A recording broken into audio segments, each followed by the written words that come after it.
I stood outside the master bedroom door of the house I had paid for, my hand trembling. It was not trembling from age or the 6-hour drive back from Oregon. It was trembling because of the thick envelope clutched in my fingers.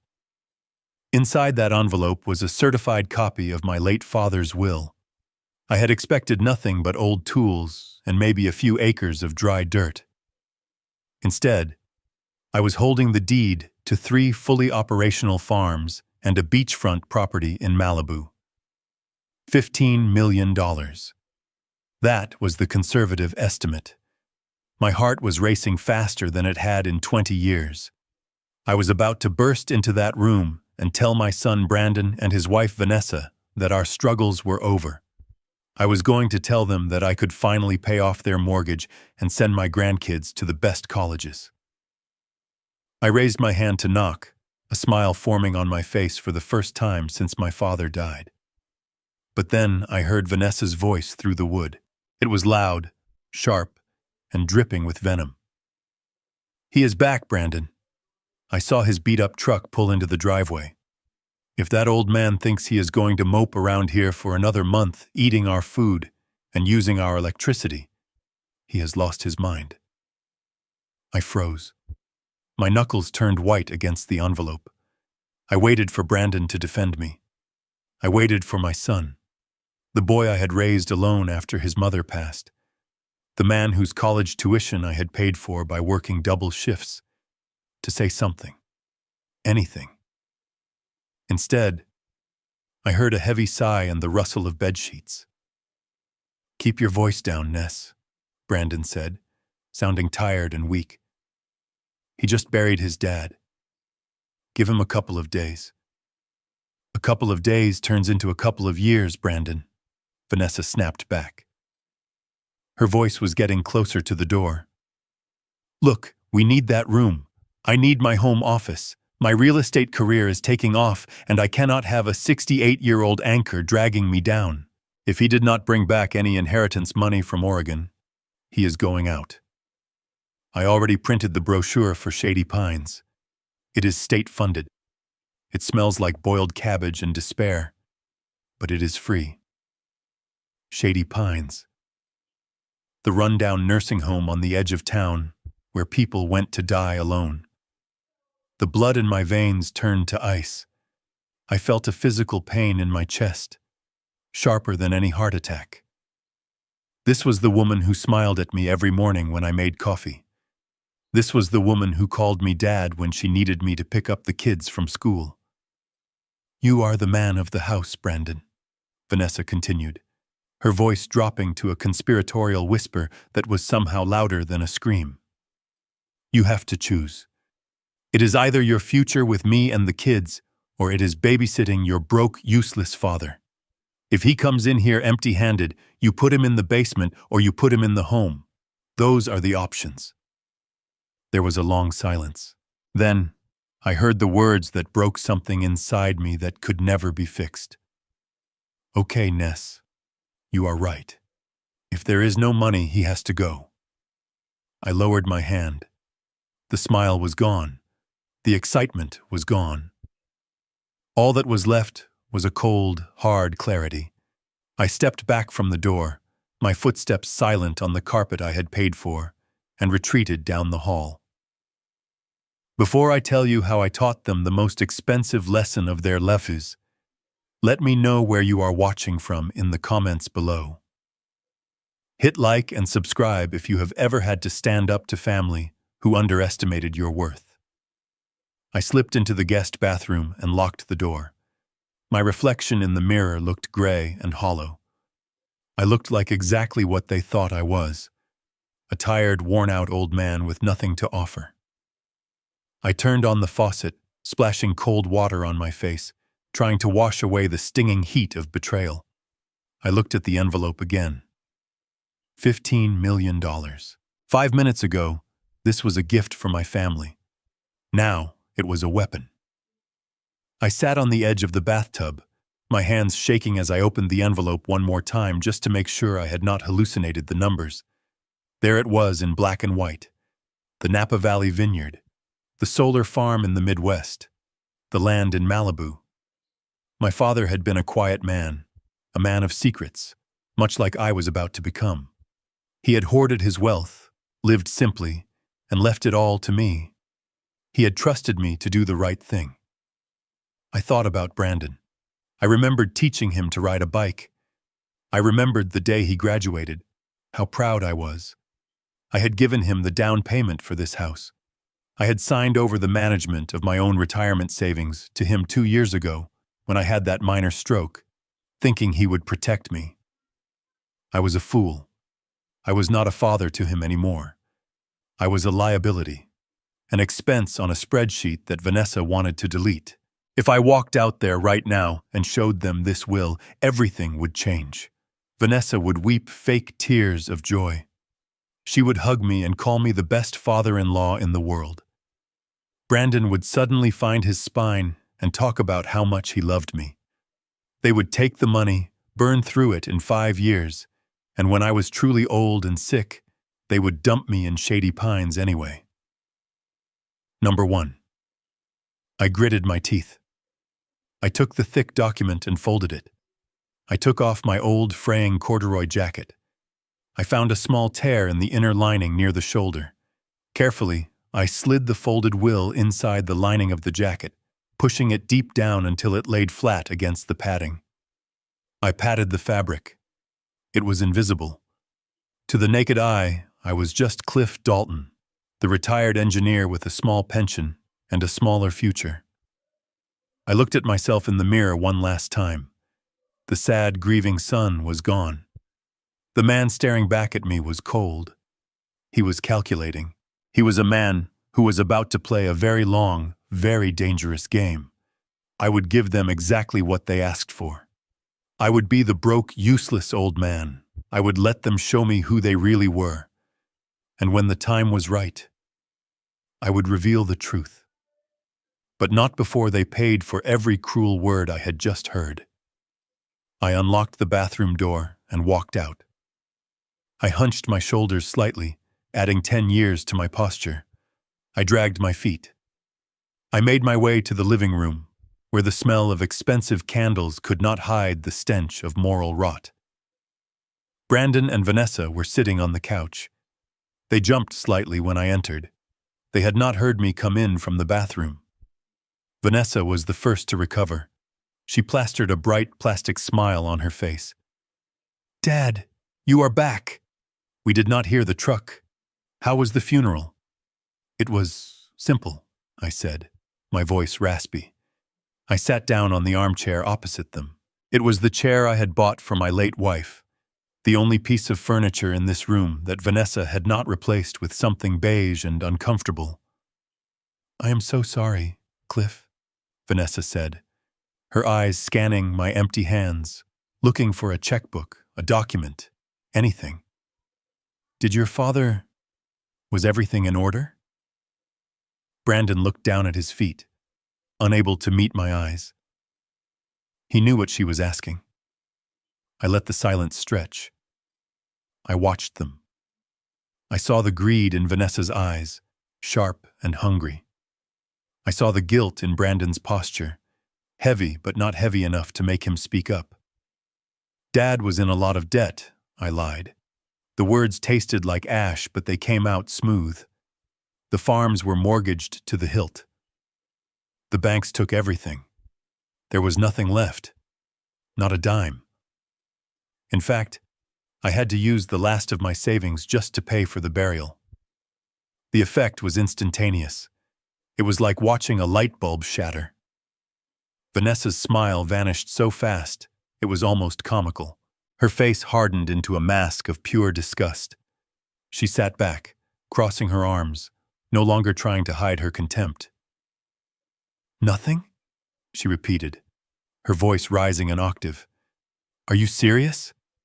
We thought he owned land. We thought he had savings." "He did, once," I said, keeping my gaze steady. "But medical bills, bad harvests, it is all gone. I am sorry. I came back with nothing but the clothes on my back." Brandon finally looked up. His face was pale. "Dad, Are you sure? Did you check with the lawyers? Maybe there is a hidden account? I shook my head. There is nothing, son. I am tapped out. I was hoping... I paused, letting a tremor enter my voice. I was hoping I could stay here for a while. Just until I get my pension sorted out. I would not be a burden. Vanessa laughed. It was a harsh, barking sound. Not a burden. Cliff, look around you. We have bills. We have a lifestyle to maintain. We were counting on... Well, never mind what we were counting on. The point is, this is not a charity hotel. Ness, please, Brandon whispered, but there was no force behind it. Don't you Ness me, Brandon. She stood up, pacing the room. Her expensive heels clicked aggressively on the hardwood floor. This changes everything. We cannot afford to feed another mouth, especially not one that contributes nothing. She turned to me, her eyes cold and dead. Fine. You can stay. But things are going to change around here. We are turning the guest room into my office starting tomorrow. I have clients coming and I need the space. Where will I sleep? I asked, though I already knew the answer. Vanessa pointed a manicured finger toward the kitchen door, toward the dark, narrow staircase that led down. The basement. There is an old cot down there. It is dry enough. If you want a roof over your head, that is where you will be. And do not expect us to wait on you hand and foot. If you are living here, you earn your keep. I looked at Brandon. I gave him one last chance. One last opportunity to be the man I raised. Son? I asked softly. Is this what you want? To put your father in the cellar? Brandon looked at his wife, then at me. He saw the fire in Vanessa's eyes and he withered. He was a coward. A weak, spineless coward. It is just for a while, Dad, he mumbled, rubbing the back of his neck. Just until you get back on your feet. The basement is not so bad. It has... privacy. Privacy. That was a nice word for isolation. I nodded slowly. I stood up, gripping the lapels of my jacket, feeling the crinkle of the $15 million will hidden beneath my fingers. Okay, I said. The basement it is. I picked up my small duffel bag and walked toward the kitchen. As I opened the door to the cellar, a draft of cold, musty air hit my face. It smelled of mold and neglect. I will go down now, I said, not looking back. I closed the door behind me, shutting out the light of the main house. As I descended into the darkness, I did not feel fear. I felt a strange, cold satisfaction. They thought they were burying me down here. They thought they were discarding a piece of trash. They had no idea that they had just planted a seed that would destroy their entire world. The game had officially begun.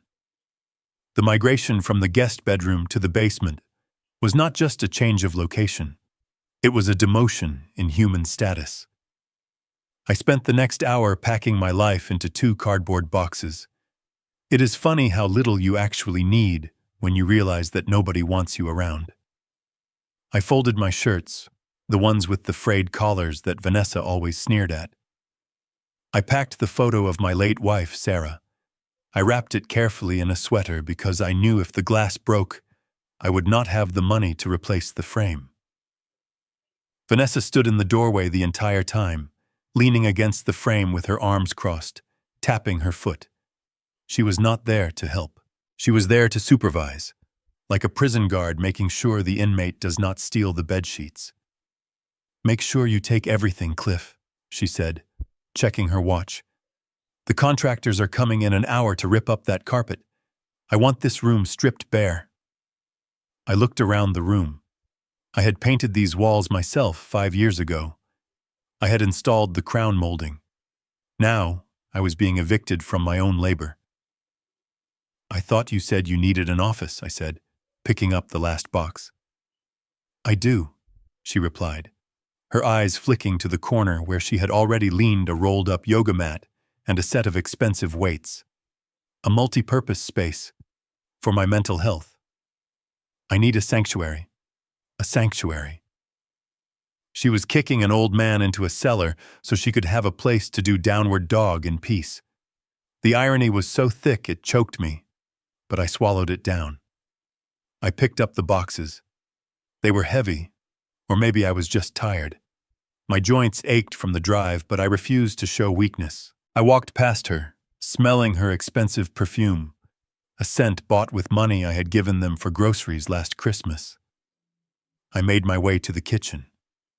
Brandon was there, drinking a protein shake, staring at his phone. He did not look up as I shuffled past him with my life in my arms.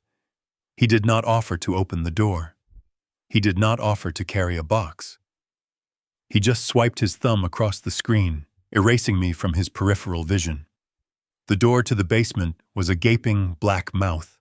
I flipped the switch, and a single naked bulb flickered to life at the bottom of the stairs, casting long skeletal shadows against the concrete walls. The air that drifted up was stale and cold. It smelled of wet earth and ancient dust. I took the first step down. The wood creaked under my weight, a groan of protest that echoed in the silence of the house. Step by step, I descended. With each footfall, the temperature dropped. By the time I reached the concrete floor, I could see my breath misting in the air. The basement was an unfinished cavern. It was where we stored the things we did not want to look at. Broken holiday decorations, old gym equipment, and now me. Vanessa followed me down, her heels clicking sharply on the wooden stairs. She stopped 3 steps from the bottom, as if touching the concrete would contaminate her. "There is the cot," she said, pointing to a metal frame in the corner, pushed up against the cinder block wall. "We put an old mattress on it. It is perfectly fine." I looked at the mattress. It was stained and lumpy, a relic from Brandon's college days. There were no sheets, just the bare, striped ticking. "And over there is the utility sink if you need water," she continued, gesturing to a basin stained with paint and rust. "And the toilet is behind that partition. It runs a little, so jiggle the handle. We do not want to pay for a plumber." I set my boxes down on the freezing floor. The cold seeped through the soles of my shoes instantly. "Is there a heater?" I asked, wrapping my arms around myself. "It is 50 degrees down here, Vanessa." She rolled her eyes, a gesture she had perfected over the years. "It is a basement, Cliff. It is supposed to be cool. Besides, heat rises. You will be fine. Just put on a sweater. We are trying to cut down on the utility bills. This big house costs a fortune to heat. Not that you would understand the economics of running a modern household." She turned to go back up, but paused, her hand on the railing. "Oh, and one more thing. We lock the door at the top of the stairs at 10 o'clock, for security. So if you need anything from the kitchen, get it before then. I do not want you wandering around the house at night setting off the alarm or waking us up." "You are locking me in?" I asked, my voice low. "Like a dog?" She smiled, but it did not reach her eyes. "Do not be dramatic. It is for everyone's safety. Good night, Cliff."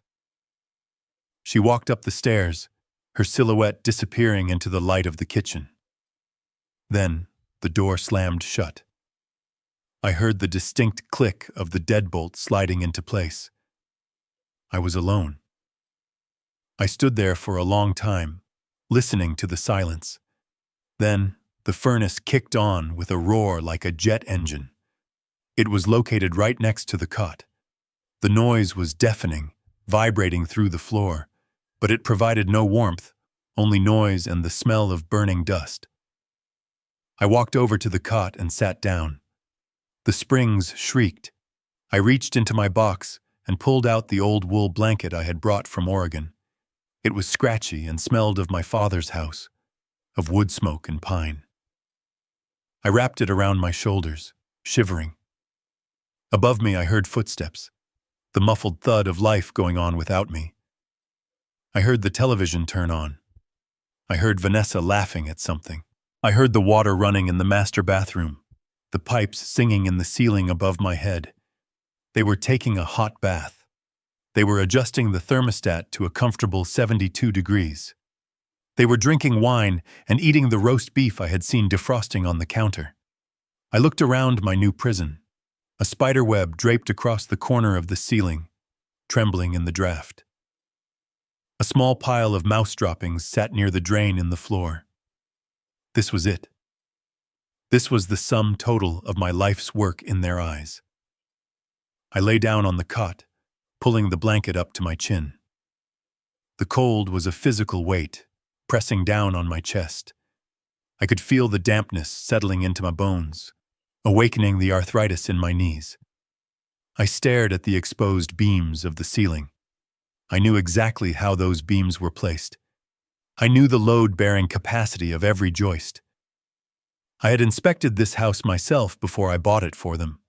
I had made sure it was safe. I had made sure it was warm, and now I was freezing in its guts. But as the shivering took hold, my hand drifted to the pocket of my jacket, which I had folded into a pillow. I felt the crinkle of the paper inside the lining. "Let them have their heat," I whispered to the darkness. "Let them have their yoga room and their hot baths." Every shiver that racked my body was a deposit in a bank account of rage that was compounding interest by the second. I closed my eyes, but I did not sleep. I listened to the house. I listened to their footsteps. I memorized the rhythm of their comfort. The next morning, I woke up with a stiff neck and a throat that felt like it was filled with broken glass. The basement was even colder in the morning light that filtered through the single small window well, which was choked with dead leaves and trash.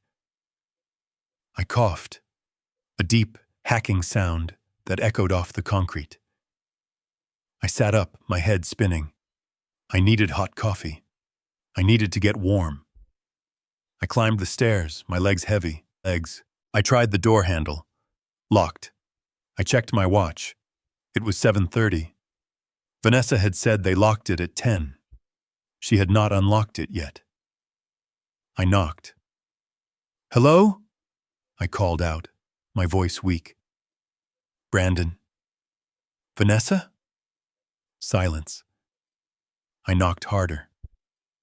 "Open the door. Please. It is freezing down here." I heard footsteps approaching. The lock clicked. The door swung open, revealing Vanessa dressed in expensive workout gear, a towel draped around her neck. She looked annoyed. "God, Cliff, what is the racket? You woke up the whole house." "It is 7:30, I rasped. "You said—" "I said we lock it for security," she cut me off. "I did not say I would be standing here as your personal doorman at the crack of dawn. We have a schedule." "Brandon is in the shower. I'm about to start my workout." She looked me up and down, wrinkling her nose. "And you smell like a basement. Do not come into the kitchen until you have cleaned yourself up. It is unsanitary." "I do not have a shower down there," I reminded her, fighting the urge to cough again. "Use the utility sink. Use a washcloth. Figure it out. Just do not bring that mildew smell into my breakfast nook."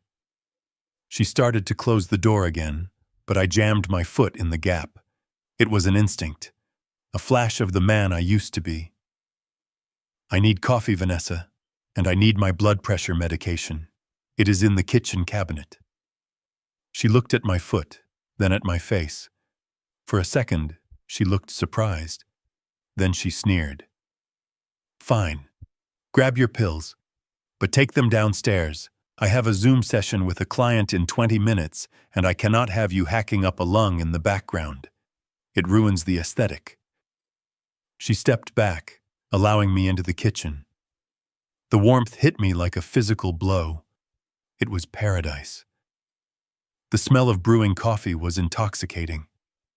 I walked to the cabinet, my hands shaking as I reached for my pill bottle. I saw the coffee pot, It was full. I reached for a mug. Vanessa said, wagging a finger. That is French roast. Imported. Brandon bought me a special blend. There is instant coffee in the pantry. Use that. And boil your own water. I am not wasting the filtered water on instant. I stood there, holding the empty mug. I looked at the pot of steaming, rich coffee. I looked at the woman who was denying me a cup of hot liquid while I stood shivering in my own house. I put the mug down. I went to the pantry. I found a jar of generic instant coffee that had expired 3 years ago. I took it. I took a chipped mug from the back of the cupboard. I filled it with tap water and put it in the microwave. While the microwave hummed, I watched Vanessa arrange her yoga mat in the living room. She pushed aside the coffee table. She adjusted the lighting. She checked her reflection in the mirror, smoothing her hair. She looked happy. She looked content. She looked like a woman who had successfully exterminated a pest. The microwave beeped. I took my hot water, stirred in the stale powder, and swallowed my pills. The coffee tasted like burnt dirt, but the heat spread through my chest, loosening the tightness just a little. I walked back toward the basement door. Don't forget to close it all the way, Vanessa called out without looking at me. I don't want the draft coming up. I paused at the top of the stairs. I looked at her back. Enjoy your workout, Vanessa, I said. She didn't answer. She was already putting on her headphones, tuning out the world, tuning out me. I went back down into the dark. I sat on the cot and drank my terrible coffee. I looked at the walls. They were gray and unforgiving. But as my eyes adjusted to the gloom, I noticed something. In the corner behind the water heater, there was a loose brick. I walked over to it. I pulled it out. There was a small hollow space behind it. A perfect hiding place. I took off my jacket. I ripped the lining. I took out the will. I folded it smaller and smaller until it was a tight, dense square. I shoved it into the hole and replaced the brick. It was safe now. Safer than it was on my body. I sat back down. The cold was still there, but now I had a secret fire burning. I would endure the basement. I would endure the cold. I would endure the instant coffee and the locked doors. Because every hour I spent in this dungeon was another zero added to the bill I was going to hand them. Later that night, I lay awake listening to the furnace roar. I was hungry. They hadn't called me for dinner. I had eaten a stale granola bar I found in my coat pocket. My phone buzzed.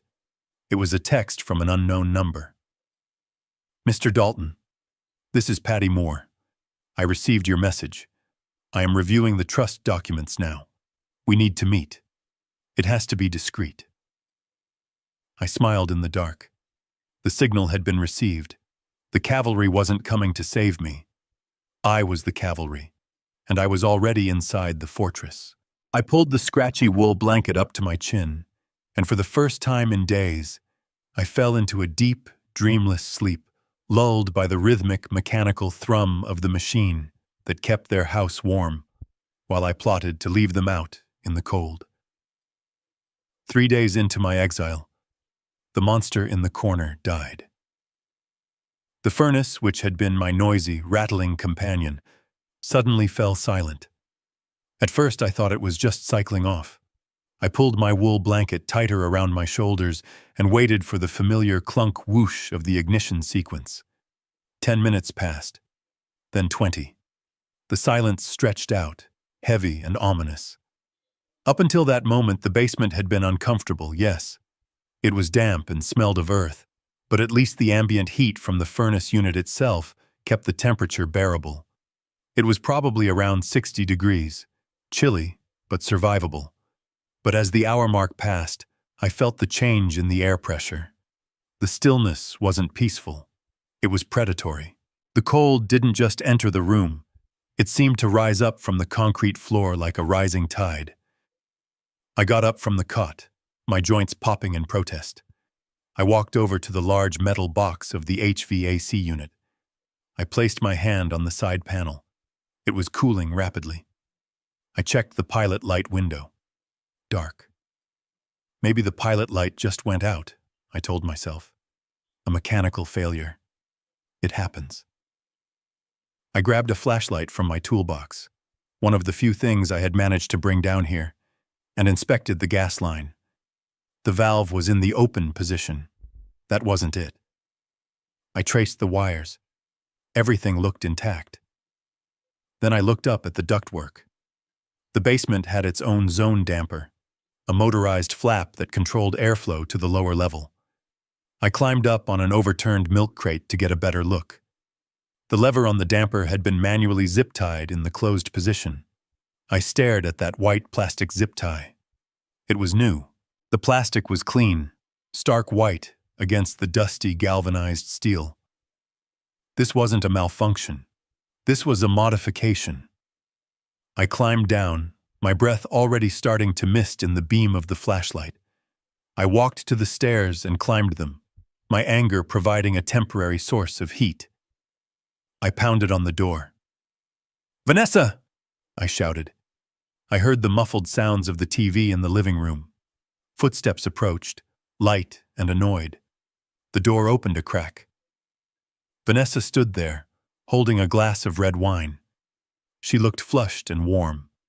Heat, lovely, expensive heat, poured out from the kitchen around her, smelling of roasting garlic and rosemary. "What now, Cliff? We are trying to watch a movie."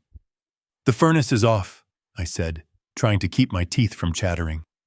"And the vent damper is tied shut. It is freezing down there." Vanessa took a sip of her wine, her eyes unblinking over the rim of the glass. "Oh, that. Yes. I had the HVAC guy come out while you were napping this afternoon. He did a system audit.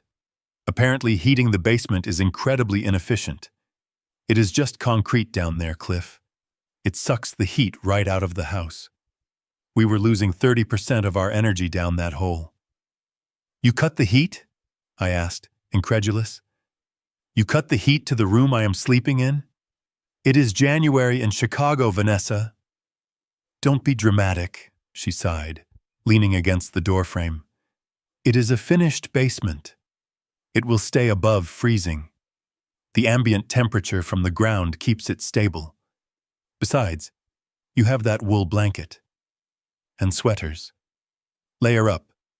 It is what the experts recommend for energy efficiency." "Experts?" I stepped closer, blocking her from closing the door. "You are talking about a human being, not a wine cellar. I am 68 years old. I cannot sleep in 40-degree weather." "Then maybe you should have thought about that before you came back here empty-handed," she hissed, her voice dropping to that dangerous whisper. "Look, gas prices are through the roof. Brandon and I are making sacrifices to keep this household running. We turned the thermostat down to 68 upstairs. We are all suffering a little. You can handle a little chill." "Suffering? You are wearing a silk blouse and drinking a $20 bottle of Cabernet." "It is Merlot," she corrected.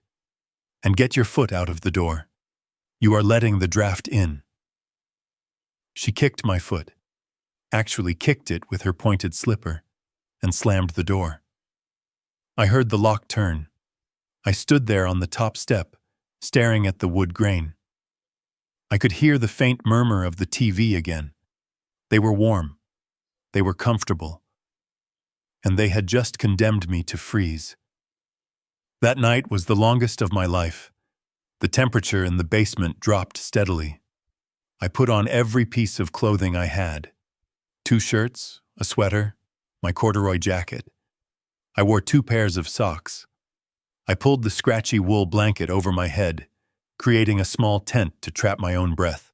But the cold was relentless. It seeped through the layers. It settled in my toes and fingers, a dull, throbbing ache. By morning, I couldn't feel my feet. When I tried to stand, my knees locked up. I had to massage my legs for 10 minutes just to get the blood flowing enough to walk to the bathroom.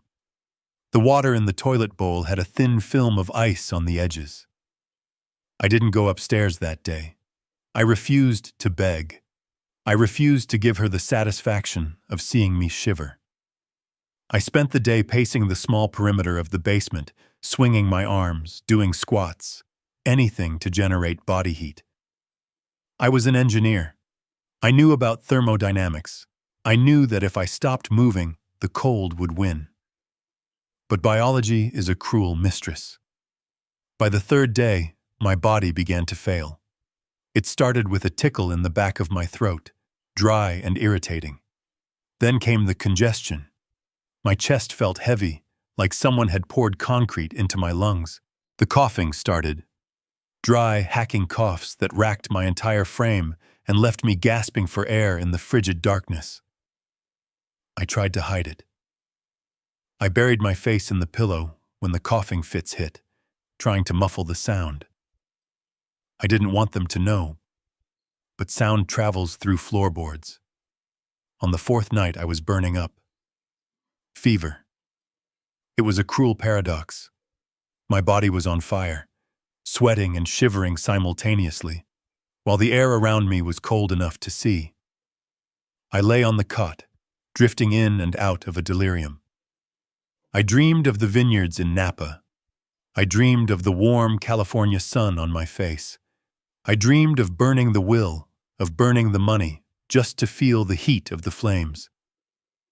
I woke up to a sound. Not the furnace. A creak on the stairs. I lay still, my eyes adjusting to the gloom. A beam of light cut through the darkness. It was a flashlight, but the beam was shaking. Dad? It was Brandon. His voice was a whisper, thick with fear. I tried to answer, but it came out as a wet, rattling cough. I sat up, clutching the blanket to my chest. Brandon? I croaked. He hurried down the last few steps, the flashlight beam dancing wildly over the concrete floor. He was wearing his thick bathrobe and slippers. He looked around nervously, as if he expected Vanessa to jump out from behind the water heater. He came to the side of the cot. He shined the light on my face, and I saw him wince. I must have looked terrible. Pale, sweating, with dark circles under my eyes. Jesus, Dad, he whispered. You sound awful. I am fine, I managed to say, though my teeth were chattering so hard I bit my tongue. Just a little cold. It is freezing down here, he said, his breath pluming in the light. This is crazy. I told her it was too much. He set the flashlight on the floor, pointing it up at the ceiling so it cast a diffuse glow. He reached into the deep pockets of his robe. Here, he said, pulling out a bottle of red liquid. It is NyQuil, the good stuff, and I brought these. He pulled out a package of hand warmers, the kind you put in your gloves when you go skiing, and a foil-wrapped bundle that smelled faintly of chicken. Leftovers from dinner, he muttered. She threw it in the trash, but it was still in the container. I fished it out. It is chicken parmesan. I looked at my son. He was 35 years old, a grown man, and he was smuggling garbage to his father in the middle of the night like a criminal. My heart broke for him, and then it hardened against him. He was trying, yes, but he was bringing me trash and cough syrup instead of standing up to his wife and turning on the heat. Thank you, I said, taking the bottle. I unscrewed the cap and took a long swig. The medicine burned going down, a chemically sweet fire that I welcomed. Brandon cracked the hand warmers and tucked them under my blanket, near my feet. I am sorry, Dad, he said, his voice trembling. She is under a lot of pressure. The market is tough right now. She is stressed. She does not mean to be cruel. She tied the damper shut, Brandon, I said softly. That takes planning. That is not stress. That is malice. He looked away, unable to face the truth. I will try to talk to her again tomorrow, he promised. A promise we both knew was empty. Just Try to get some sleep. The medicine will knock you out." He stood up to leave. He looked pathetic in his plush robe, a man king in his own home but a servant in his marriage. Suddenly, the light at the top of the stairs flipped on. The basement was flooded with harsh, yellow illumination. Brandon froze like a deer in headlights. I squeezed my eyes shut against the glare. Vanessa stood at the top of the stairs. She wasn't wearing a robe. She was wearing her pristine white silk pajamas, her arms crossed, her face a mask of cold fury. "Brandon?" she called out. Her voice wasn't loud. It was terrifyingly calm. "What are you doing?" Brandon spun around, his hands coming up in a guilt-ridden gesture. "Ness, I heard him coughing. I just came down to check on him." She descended the stairs slowly. 1 step, 2 steps. She moved like a predator stalking wounded prey. She reached the bottom and looked at the scene. The flashlight on the floor, the hand warmers, the bottle of NyQuil in my hand, the foil-wrapped chicken. She walked over to me and snatched the bottle of medicine from my grip. She held it up to the light. "Brand name," she tutted. $12 a bottle. And you are letting him chug it like it is water." "He is sick, Ness," Brandon pleaded. "Listen to his chest. He has a fever. If he gets pneumonia, it is because his immune system is weak," she cut in. "And do you know why we have this medicine, Brandon? For us.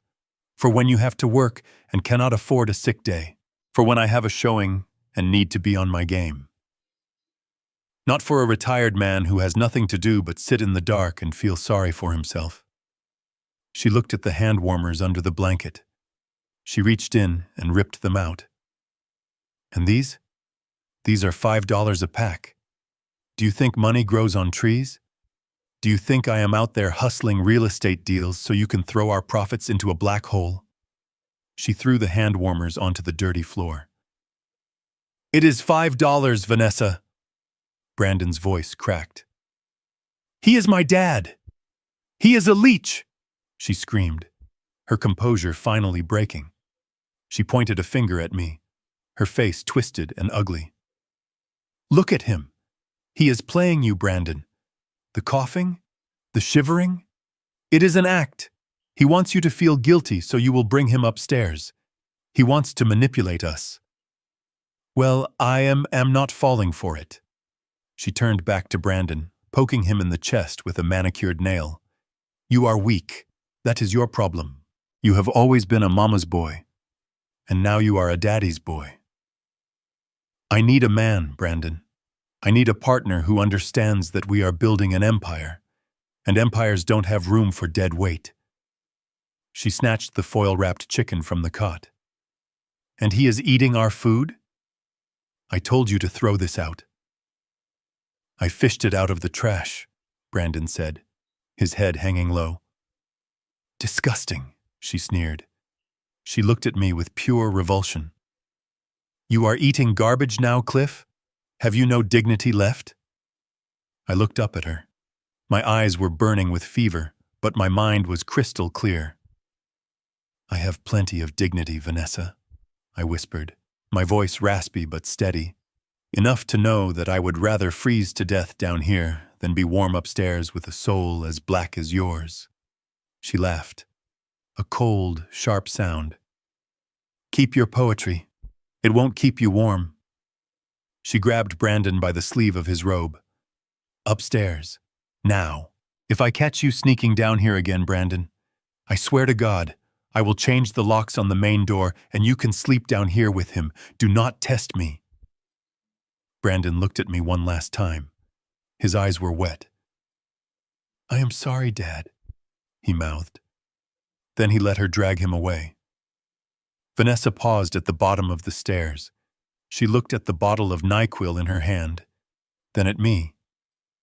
She unscrewed the cap and poured the red liquid onto the concrete floor. It splashed and spread like a pool of blood. "Oops," she said, her face completely blank. "Clumsy me." She turned and walked up the stairs. Brandon followed. The door slammed. The lock clicked.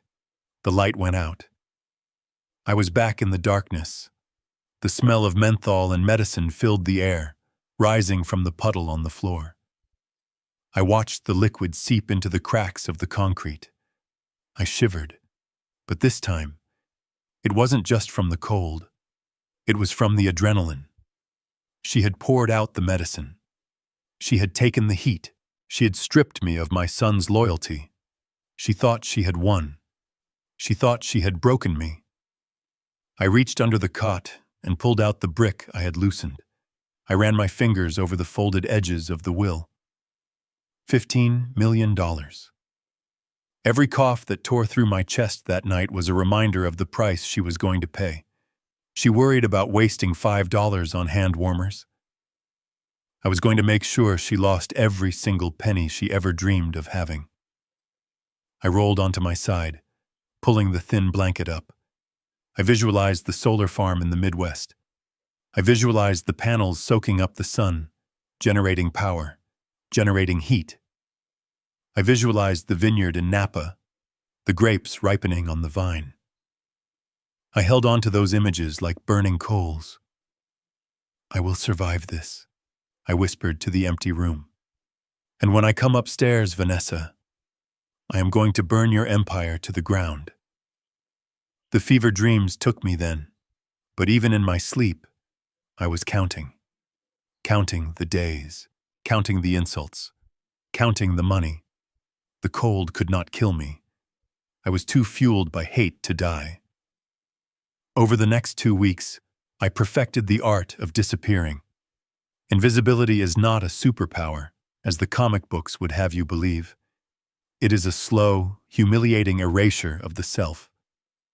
I learned the rhythm of the house better than the people who owned the deed. I knew that Vanessa left for her Pilates class at 8:15 sharp. I knew Brandon sat in his car in the driveway for 10 minutes every evening before coming inside, likely building up the courage to face his wife's demands. I lived in the negative spaces of their schedule. My day began when they left. I would creep up the stairs, my joints popping in the silence, to forage for food. I did not dare touch the pristine groceries in the refrigerator. Vanessa counted the eggs.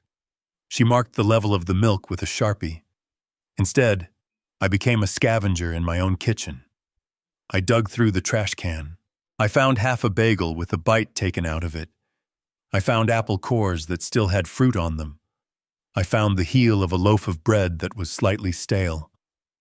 I ate these things standing over the sink, washing them down with tap water, my eyes darting to the window in case they returned early.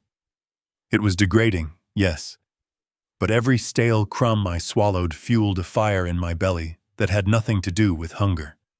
Hygiene was another battle. Since I was banned from the upstairs bathroom, the utility sink in the basement became my entire world. It was a deep concrete basin stained with decades of paint and grease. It was where I washed my face, my body, and my clothes. One Tuesday, I was scrubbing my underwear in the freezing water. My hands, knobby with arthritis and age, were red and raw. The cheap bar of soap I had found behind the dryer would not lather. I was shivering, the cold from the concrete floor seeping through my socks. Suddenly, the door at the top of the stairs flew open. I hadn't heard the garage door opener. Vanessa was home early. "Cliff," she shouted down, "what is that smell? Are you cooking down there?" "No," I called back, my voice echoing off the damp walls. "Just washing my clothes, Vanessa." "Well, stop it!" The sound of the pipes is vibrating through the floor. "I am trying to record a virtual tour for a listing. And do not hang your wet rags down there. The humidity will warp the floorboards above. Take them outside." "It is snowing, Vanessa," I said, looking at my dripping wet shirt. "They will freeze solid." "Not my problem," she replied. "Just make the noise stop." She slammed the door. I stood there, water dripping from my hands onto my shoes. I squeezed the water out of my shirt as best I could. I did not take it outside. I hung it on a rusty nail behind the furnace, praying she wouldn't come down to check. I spent the next 4 hours sitting in the dark, shivering in my damp undershirt, waiting for my outer clothes to dry. But while my days were filled with the misery of a prisoner, my nights were the domain of the warden. When the clock struck midnight, and the heavy silence of sleep settled over the house, I came alive. I would crawl under my scratchy wool blanket, pull the old flip phone from its hiding place inside a hollow leg of the metal cot, and dial. The first ring was always answered immediately. Patty Moore did not sleep much either. "Report," she said. Her voice was crisp, professional, and comforting. It was the voice of a shark in a tailored suit. I kept my voice to a whisper, barely a breath. "They are moving forward with the sale of the house. I heard Vanessa on the phone today. She is pushing for a quick closing. She wants cash." "Good," Patty said. "That plays right into our hands. I have the LLC set up. We are calling it Osiris Ventures. It sounds corporate and vague enough to be boring. No one will look twice at it." "Do they know who's behind it?" I asked. "No. I have used a registered agent in Delaware. Your name appears nowhere on the public record. As far as they know, Osiris Ventures is just an investment group looking for assets in the area." "Excellent. And the price?" Patty chuckled, a low, dry sound. "We are going to offer 20% over asking price. All cash. No inspection. A 7-day close." My breath hitched. That was aggressive. That was the kind of offer that made greedy people lose their minds. 20%? I whispered. That is almost $200,000 over market value, Patty." "Exactly," she replied. "We need them to be blinded by the money. We need them to be so excited about the windfall that they do not read the fine print. We need them to sign the contract without asking a single question." I shifted on the cot, the springs groaning softly. I thought about Vanessa's face when she saw that number. She would see purses. She would see vacations. She would see the validation she craved. "The contract is ready," Patty continued. "It includes the liquidated damages clause we discussed. Clause 4B.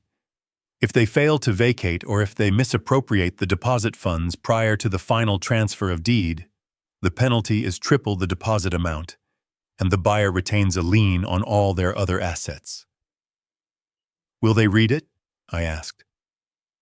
"Gavin Ross is their lawyer," Patty said with disdain. "He is a strip mall attorney who chases ambulances. He will see the purchase price and his commission, and he will tell them to sign immediately.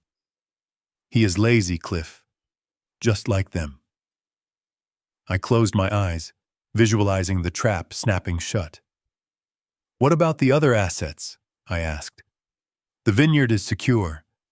The management team knows to report only to me. The solar farm lease is finalized. Cliff, you are currently sitting on a liquid net worth that generates $40,000 a month in passive income. And you are sleeping in a basement." I looked around my dark, cold prison. I looked at the mouse droppings in the corner. "I need to do this, Patty. I need to know. I need to know if there is any part of my son left in there, any part that isn't corrupted by her." "And?" Patty asked gently. "What have you found?" I was silent for a long moment. I thought about the NyQuil on the floor. I thought about the silence when I asked for help.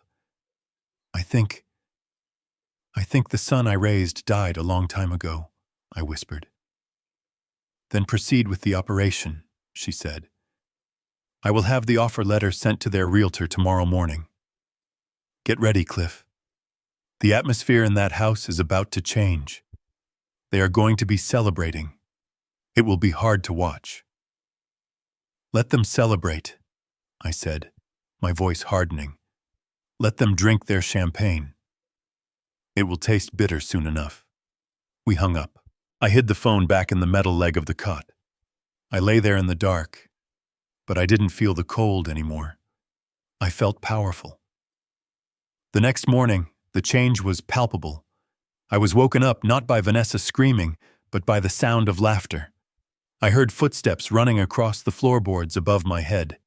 Heavy, excited footsteps. I waited until I heard the coffee grinder, the good one, whirring in the kitchen. I trudged up the stairs, rubbing my tired eyes. When I opened the door, the kitchen was flooded with light. Vanessa was wearing a silk robe I had never seen before. She was humming. She was actually humming. Brandon was sitting at the island, staring at his tablet with a look of pure shock on his face. "Oh, look who is up," Vanessa said. She didn't scowl. She actually smiled. It was a terrifying, predatory smile. "There is coffee in the pot, Cliff. You can have a cup." I paused, wary. This was a trap. "Real coffee?" I asked. She waved her hand dismissively. "Go ahead. We are in a good mood today." I walked over to the counter. Brandon looked up at me. His eyes were wide, manic. "Dad, you won't believe it," he stammered. "We just got an offer on the house." "Already?" I feigned ignorance, pouring a cup of the rich, dark roast. I didn't put sugar in it. I wanted to taste the bitterness. "Not just an offer," Vanessa interrupted, walking over to hug Brandon's shoulders. "An insane offer. All cash. Over asking. No inspection. They want to close in a week." "That sounds too good to be true," I said carefully, blowing on the steam. "Don't be a wet blanket," Vanessa snapped, though she lacked her usual venom. "It is a corporate buyer. Osiris Ventures. They are buying up the whole neighborhood, probably. They have deep pockets." "We are going to be rich, Ness," Brandon whispered, scrolling through the numbers. "After we pay off the mortgage and the agent fees, we are walking away with almost $500,000 in cash." Vanessa squeezed him tight. "We can get the Porsche," she whispered in his ear, loud enough for me to hear. "We can put the down payment on the lakefront property in Lake Geneva. We can finally live, Brandon." I took a sip of coffee. It was delicious. It tasted like victory. "So," I said, leaning against the counter, "if you sell the house in a week, where are we going to live?" Vanessa turned to me. The smile didn't leave her face, but her eyes went cold again. "We are going to a hotel until the new place is ready. 5 stars, room service, the works." "And me?" I asked. She sighed as if I were a minor inconvenience, like a fly at a picnic. "Well, obviously you cannot come to the hotel. It is not set up for extended family. But don't worry. With this money, we can afford to put you in a motel for a few weeks until a room at Shady Pines opens up. A nice motel, one with cable, a motel, and then the nursing home." Even in their greatest moment of triumph, their first instinct was to discard me. "That is generous of you," I said. "It is, isn't it?" Vanessa beamed. "We are generous people, Cliff. We just needed a break. And this is our break." She grabbed Brandon's face and kissed him. "Sign it, babe. Call Gavin and tell him to accept immediately. Do not let them change their minds." I watched my son. I watched him tap the screen, signing away his home, signing away his future, signing his own death warrant. "Done," he said, exhaling. We sold the house. Vanessa let out a squeal of delight. She went to the fridge and pulled out a bottle of champagne. It was 10 in the morning. "Get 3 glasses," she ordered Brandon. He hesitated. "3? "Yes, 3. Give one to your dad. We are celebrating." Brandon fetched a 3rd glass. He poured the bubbling liquid. He handed it to me. "Cheers, Dad," he said. "To new beginnings." I raised the glass. I looked at the golden bubbles rising to the surface, destined to burst. To new beginnings, I echoed. I drank.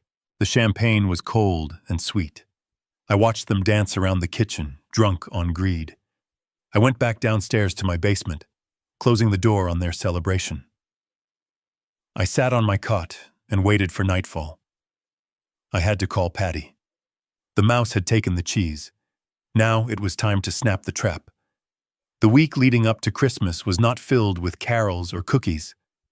It was filled with the frantic, terrifying energy of Vanessa, trying to curate the perfect life for an audience of strangers. She was hosting her firm's annual holiday mixer. It was her chance to impress the senior partners, to show off the house she claimed was hers, and to secure her promotion.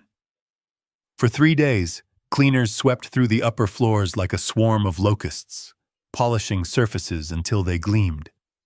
I heard the vacuum cleaners thumping above my head while I lay in the dark, conserving the battery on my flashlight.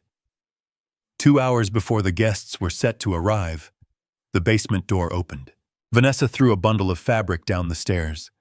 It landed with a soft thud on the concrete floor.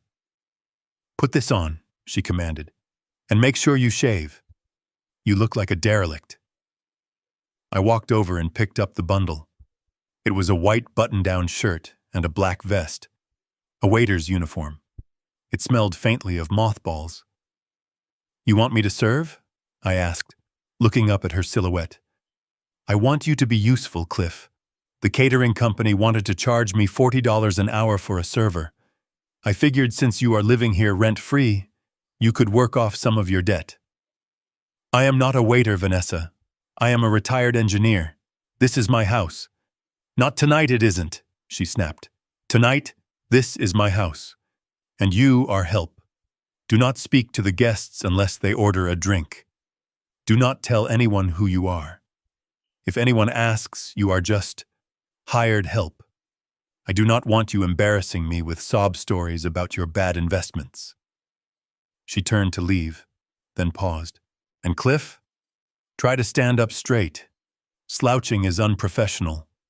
I put on the uniform. The shirt was tight across the shoulders, cutting into my armpits. The vest was loose. I looked at myself in the cracked mirror above the utility sink. I looked ridiculous. I looked like a man who had lost everything, which, according to their narrative, was exactly what I was. I shaved with cold water and a dull razor, nicking my chin. The sting of the cut was grounding. It reminded me that I was still alive, still flesh and blood, even if they treated me like a ghost. I walked upstairs. The transformation of the house was startling.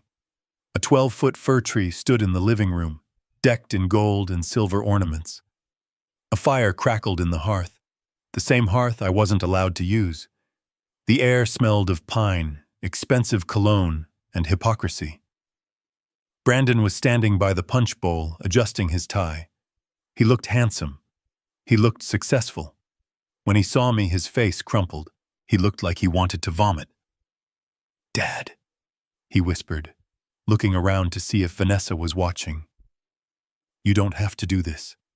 I can tell her you are sick." I picked up a silver tray of champagne flutes. The crystal was cold against my fingers. "I am paying my rent, Brandon," I said flatly. "Isn't that what you two wanted? Economic efficiency?" He couldn't meet my eyes. He grabbed a glass of whiskey and downed it in one gulp. He needed liquid courage just to exist in the same room as his own conscience. The guests began to arrive. A parade of furs, silk ties, and fake laughter filled the room. I moved through the crowd like a shadow. I offered drinks. I took empty glasses. I became exactly what Vanessa wanted, an invisible mechanism of service. "Champagne?" I asked a woman in a red dress. She didn't look at my face. She just took the glass. "Thank you," she said to the air above my head. I watched Vanessa work the room. She was radiant. She held court in the center of the living room, laughing at jokes that weren't funny, touching arms, guiding conversations toward real estate trends. She was a master of the performance. "This house has such good bones," I heard her say to a gray-haired man in a velvet blazer. "We have done so much work to modernize it. It really reflects our vision." Our vision. I gripped the tray so hard my knuckles turned white. I had designed the structural renovations of this house 10 years ago. I had laid the hardwood floors she was standing on. I circulated toward the back of the room, near the patio doors. My back was screaming. Standing on the concrete floor of the basement for weeks had taken its toll on my spine. I leaned against the wall for a second, just to catch my breath. "Hey, you." I looked up. A man was standing in front of me. He was young, maybe 30, with slicked back hair and a face that had never known a day of hardship. He was holding an empty plate. "Where are the crab cakes?" he asked, tapping the plate with a fork. "The tray over there is empty." "I will check the kitchen, sir," I said, pushing off the wall. "Well, hurry up and get me another scotch. Neat, and make it a double. This punch is for children."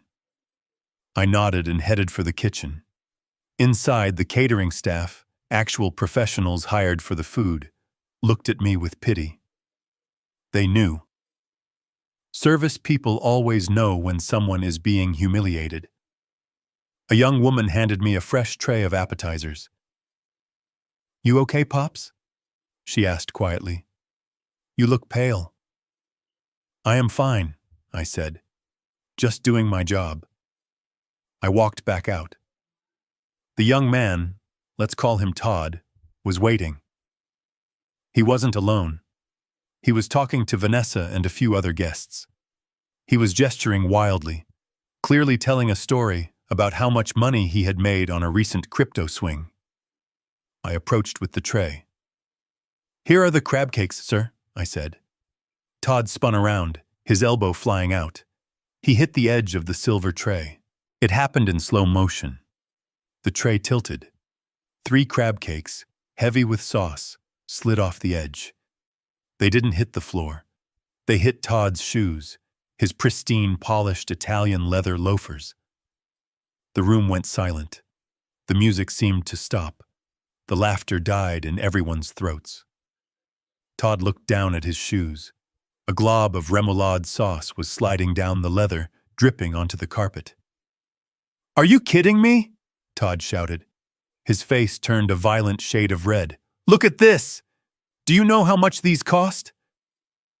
I stood there, the empty tray trembling in my hands. "I am sorry, sir," I said. "You bumped the tray." "Excuse me?" Todd stepped closer, invading my personal space. "I bumped the tray? You are clumsy, old man. You shouldn't be working a party if you have the shakes. God, look at this mess." Vanessa was there in an instant. She didn't look at the stain on the carpet. She looked at Todd's face. Todd was a client. Todd was money. "Oh my God, Todd, I am so sorry," Vanessa gushed, grabbing a napkin. She turned to me, her eyes burning with a hatred so pure it felt like a physical blow. "What is wrong with you?" she hissed. "Can you not do one simple thing without ruining it?" "It was an accident," I said, my voice steady. "I don't care," Vanessa shrieked. She pointed at the floor. "Clean it up. Now." I looked at the sauce on the shoe. I looked at the sauce on the carpet.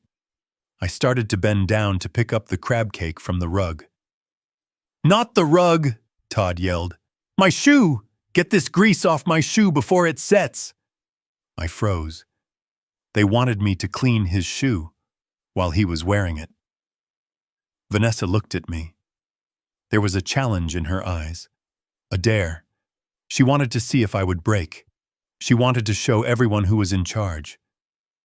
"You heard him, Cliff," she said, her voice icy. "Clean Mr. Halloway's shoe, or you can pack your bags and leave tonight. No motel, no nursing home, just the street." I looked at Brandon. He was standing behind Vanessa. He was pale. He took a step forward, his mouth opening.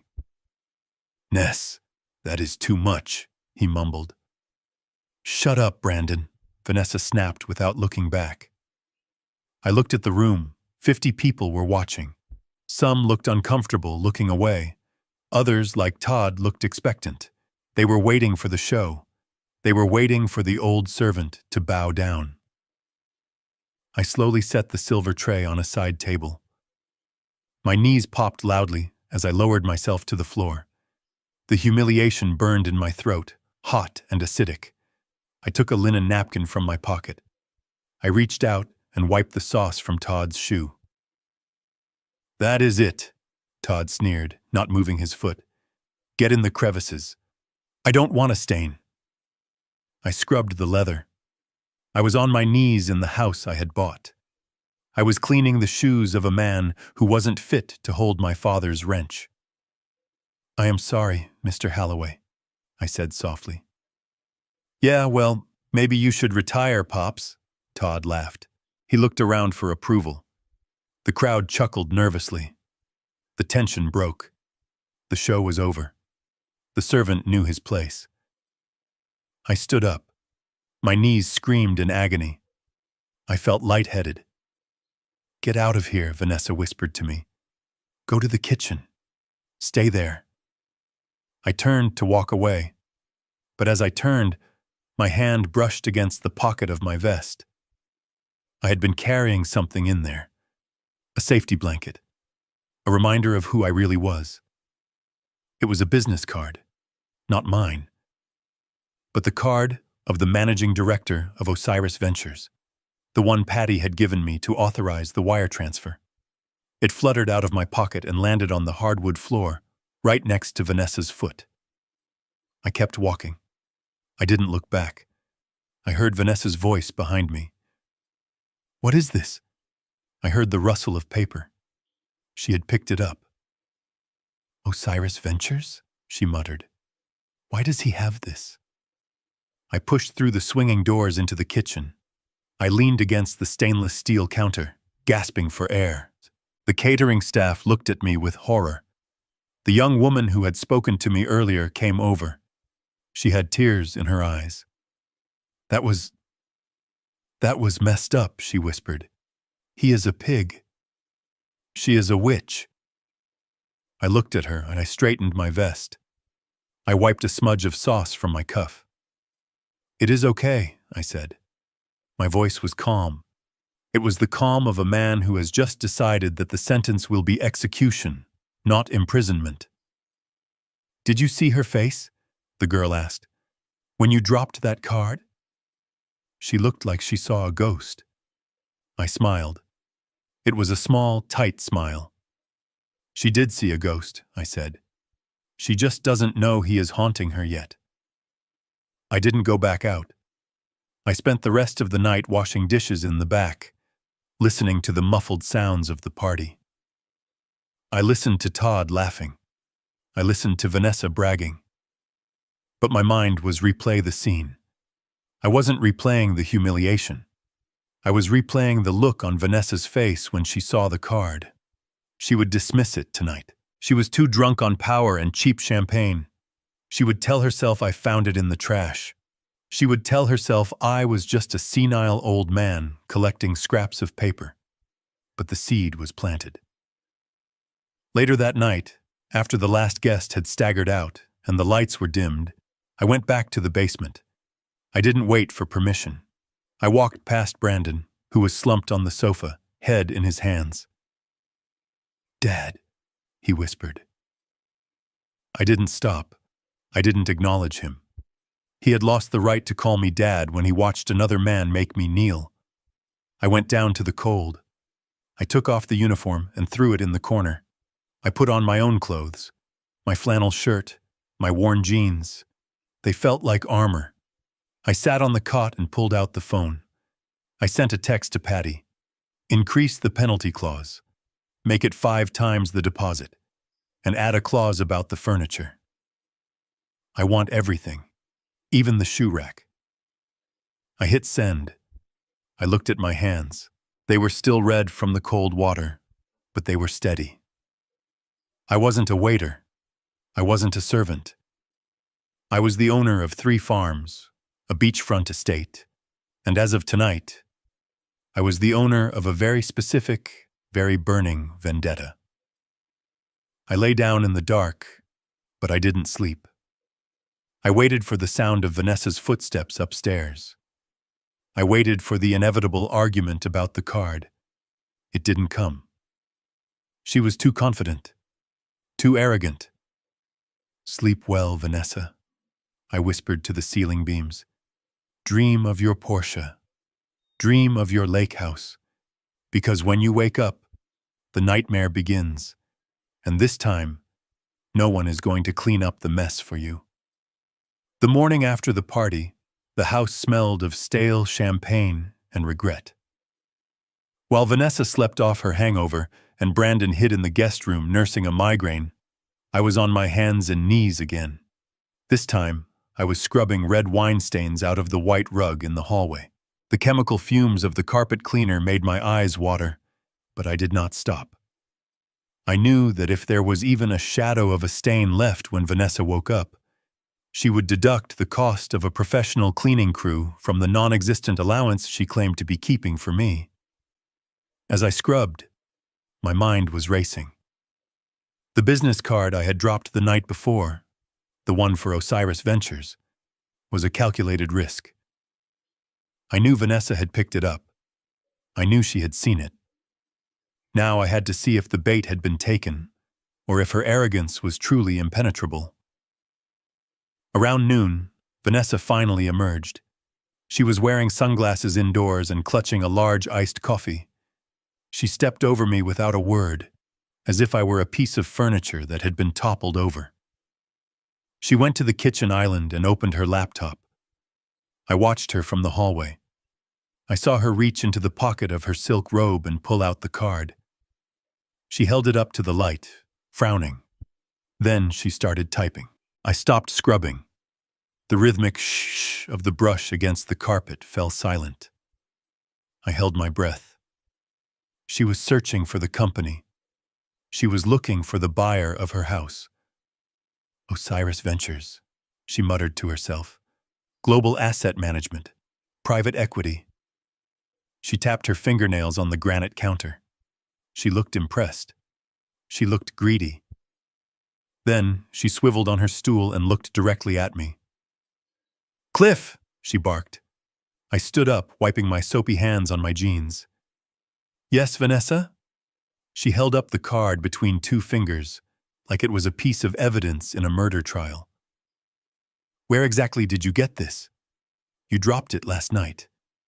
Do not lie to me." I walked slowly into the kitchen. I kept my face blank, my shoulders slumped. I had to play the part of the confused, senile old man perfectly. I found it," I stammered. "Found it where?" she pressed. "Did you steal it from a guest's coat? Did you go through pockets in the cloakroom? Because if you did, Cliff, I swear to God." "No," I said quickly, adding a tremble to my voice. "I found it on the floor, near the patio. After Mr. Halloway yelled at me.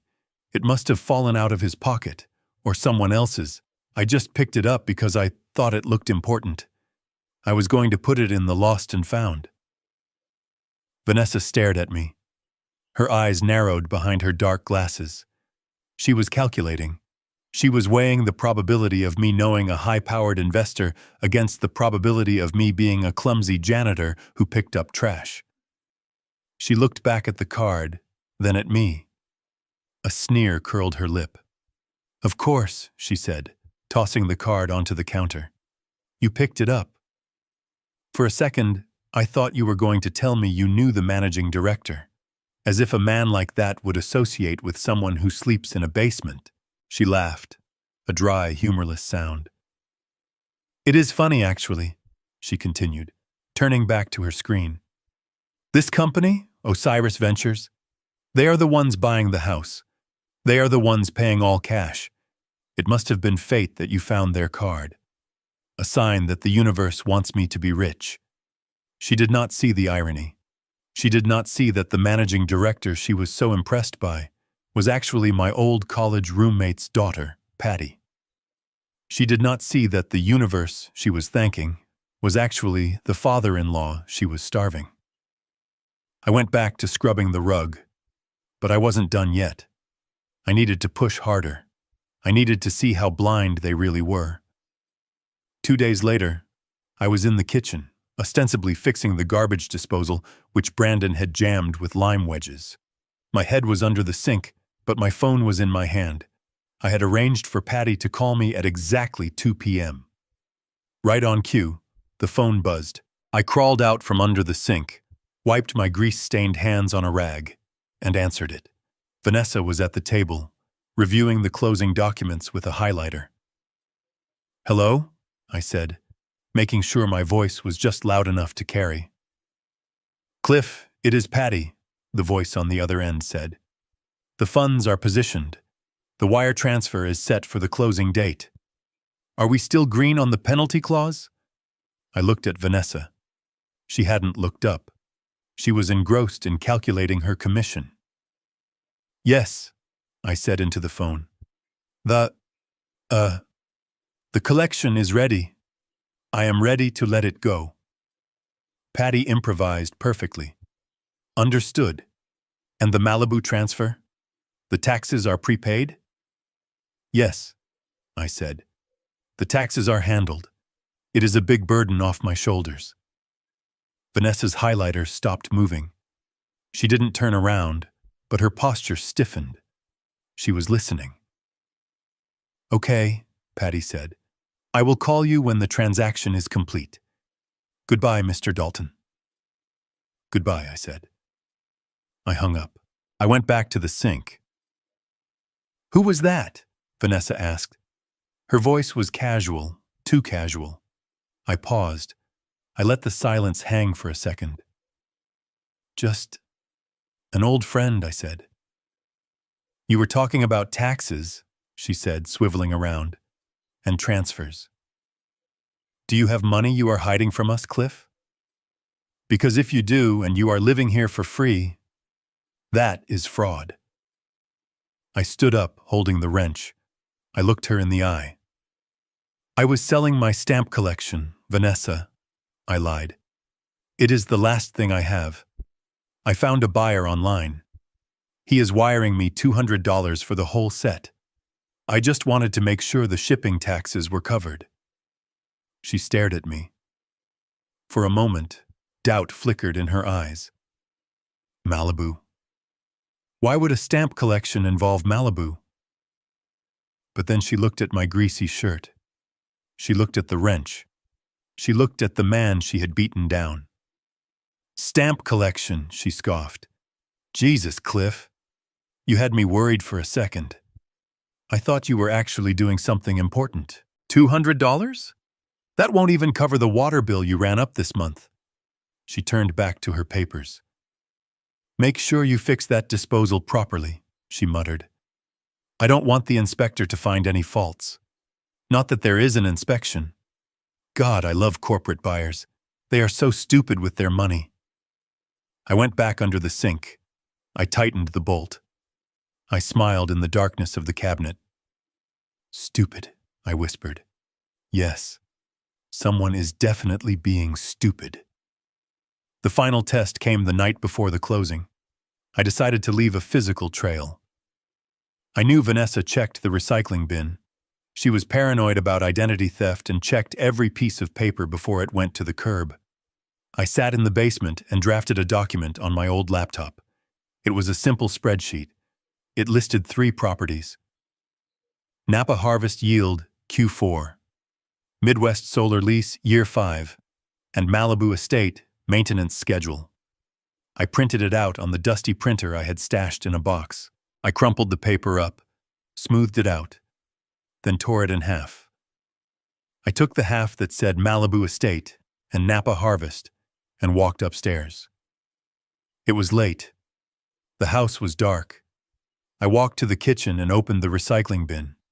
I placed the torn paper right on top of a stack of glossy real estate magazines Vanessa had thrown away. The next morning, I woke up to the sound of screaming. It wasn't fear.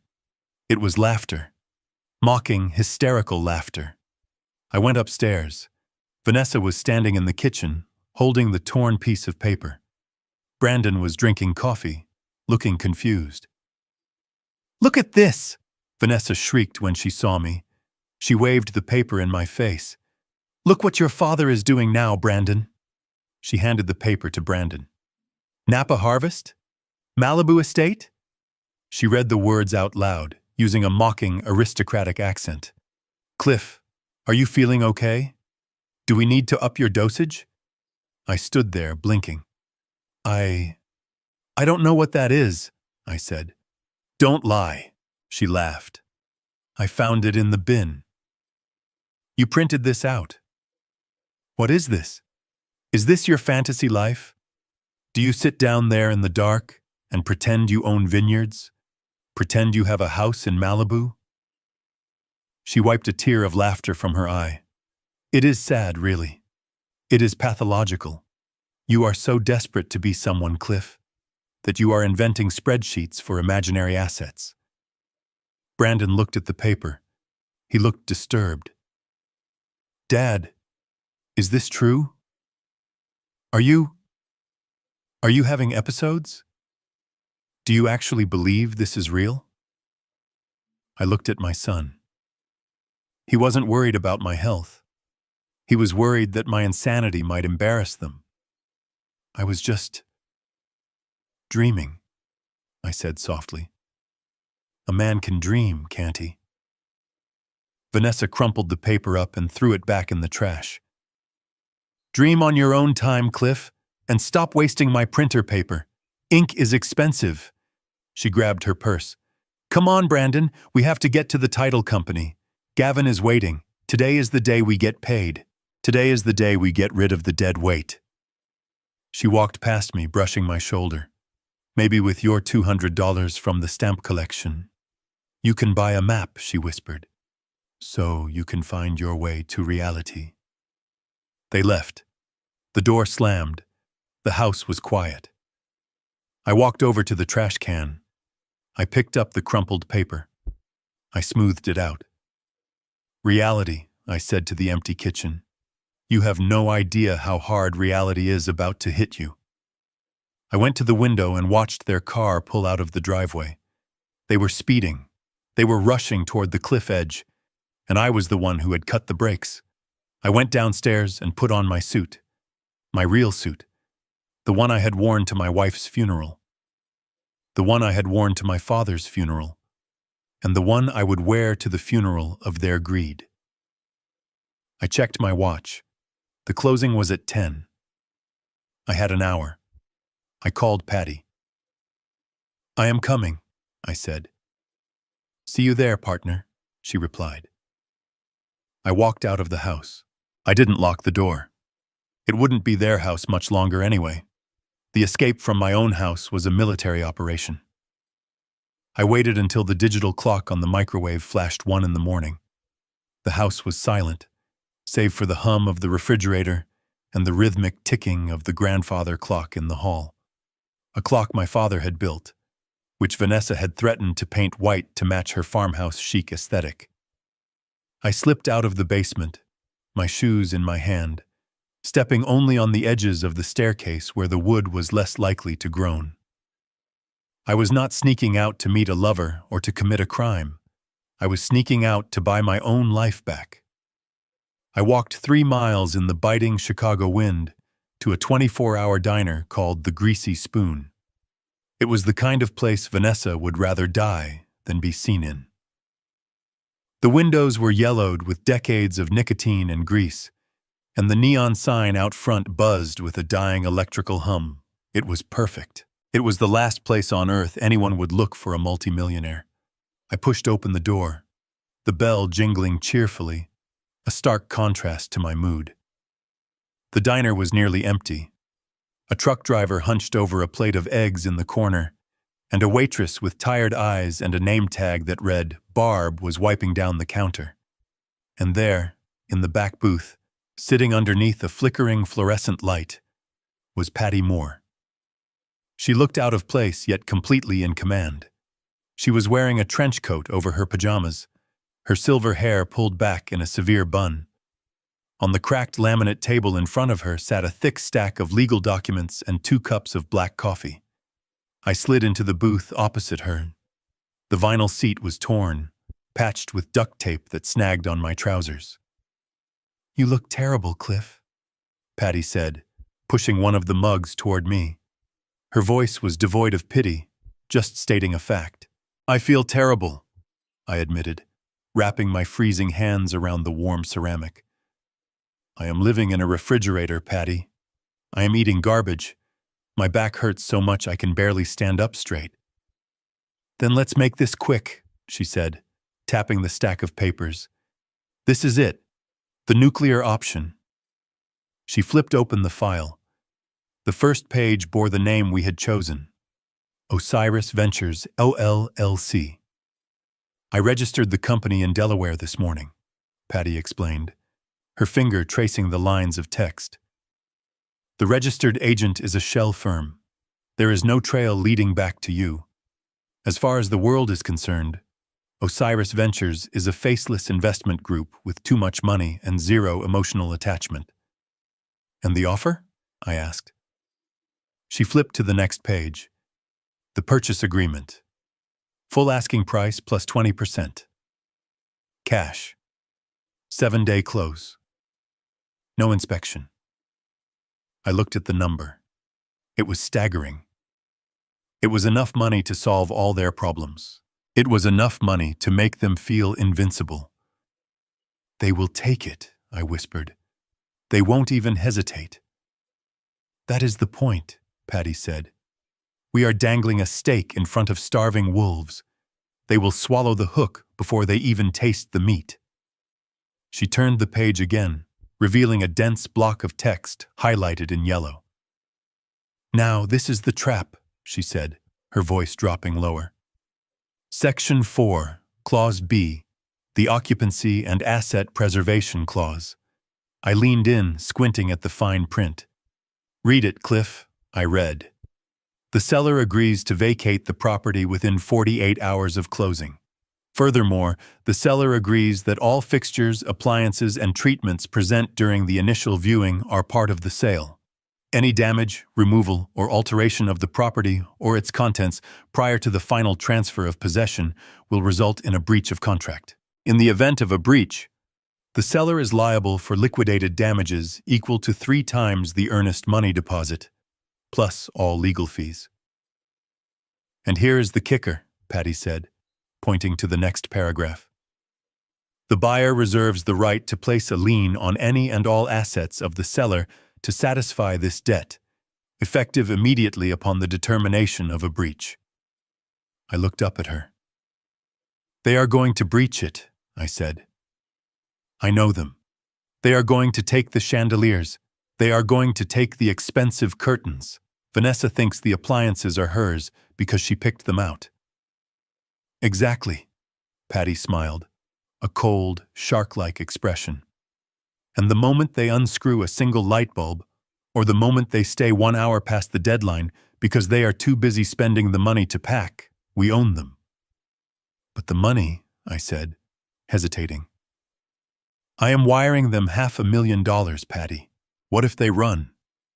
What if they take the cash and disappear before we can sue them?" Patty shook her head. "They won't run, because of Section 5. The fund's disbursement hold." She showed me another page. "The money doesn't go to their personal account immediately.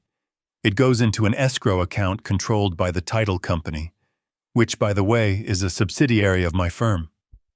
The funds are released only after the final walkthrough confirms the property is vacant and intact. So they will think they have the money," I realized. "They will see the numbers on the screen." "But they cannot touch the principal," Patty finished. "However, and this is the beautiful part, the contract allows for a pre-release of 10% for moving expenses. That is $50,000. $50,000, I repeated. "Enough to buy a Porsche," Patty said, knowing exactly what I was thinking. "Enough to put a deposit on a new mansion. Enough to get them into serious debt before the main check clears." I sat back against the duct-taped booth. It was diabolical. It was perfect. It relied entirely on their greed and their inability to read the fine print.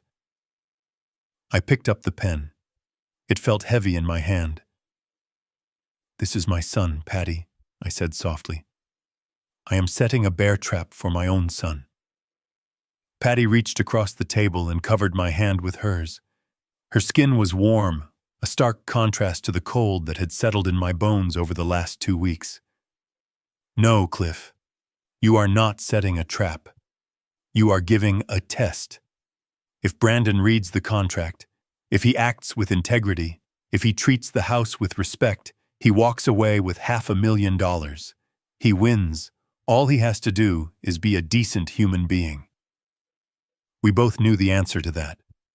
We both knew that decency had left the Dalton household a long time ago.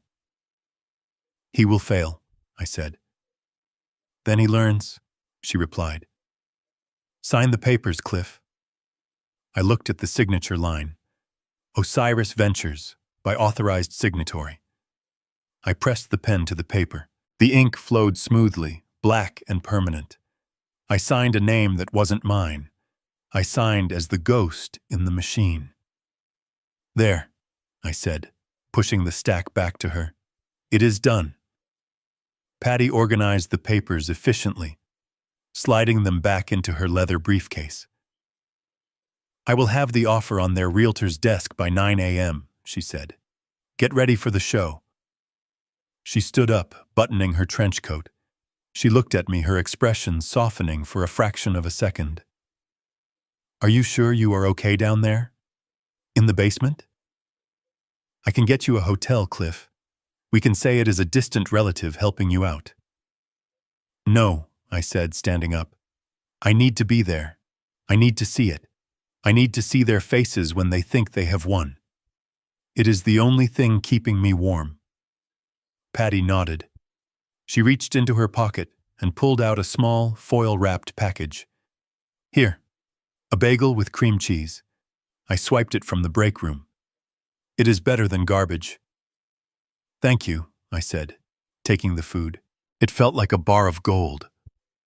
I watched her walk out of the diner, a warrior in a trench coat. I waited 5 minutes, finishing my coffee. Then I stepped back out into the night. The wind had picked up. It howled through the streets of Chicago, cutting through my thin jacket. But as I walked the 3 miles back to my prison, I didn't feel the cold. I felt the heat of the burning fuse I had just lit. I slipped back into the house just as the sun was beginning to bruise the horizon purple. I crept down the stairs, silent as a shadow. I lay on my cot, listening to the house wake up. I heard Vanessa's alarm go off. I heard the shower run. I heard the coffee grinder. And then, about 3 hours later, I heard the scream. It wasn't a scream of terror. It was a scream of ecstasy. "Oh my God! Brandon, come here! Look at this email!" I lay in the dark, staring at the ceiling, a smile spreading across my face. They had bitten the apple. Now, all I had to do was wait for the poison to work. I got up and went to the utility sink. I splashed cold water on my face. I looked at myself in the mirror. The man looking back wasn't the sad, broken retiree from the funeral. He was the CEO of Osiris Ventures, and he was about to conduct a very hostile takeover. I went upstairs to play my part. I shuffled into the kitchen, rubbing my eyes, looking confused. "What is all the noise?" I mumbled. Vanessa turned to me, her face flushed with victory. She looked at me like I was a bug she had already squashed. "We just sold the house, Cliff," she announced, waving her phone. "And we are going to be rich." I looked at the phone. I looked at the offer I had signed just hours ago in a booth that smelled of bacon grease. "Congratulations," I said. "I hope you read the contract carefully." Vanessa laughed. "I don't need to read it, Cliff. I just need to read the zeros." She turned her back on me. "Pack your trash, old man," she said over her shoulder. "You are moving out." I went back downstairs. I packed nothing. I knew I wasn't going anywhere. But they were. They were going straight to hell, and I was the one driving the bus. The executioner arrived at 9 o'clock sharp. His name was Gavin Ross, and he did not carry an axe. He carried a faux leather briefcase and wore a suit that was too shiny under the kitchen lights. He smelled of stale tobacco and cheap cologne, the scent of a man who chased ambulances and quick settlements. Vanessa greeted him like he was royalty. She offered him the good coffee, the kind she had denied me just days before. I was sitting at the kitchen table, my hands resting on my knees to stop them from trembling. This time, the trembling was not entirely an act. The adrenaline coursing through my veins was making my heart hammer against my ribs. I was about to commit fraud to catch a thief. It was a dangerous line to walk, but I had crossed the point of no return long ago. "Cliff, pay attention," Vanessa snapped, placing a thick stack of documents in front of me. "This is Mr. Ross. He is helping us with the paperwork for your transition."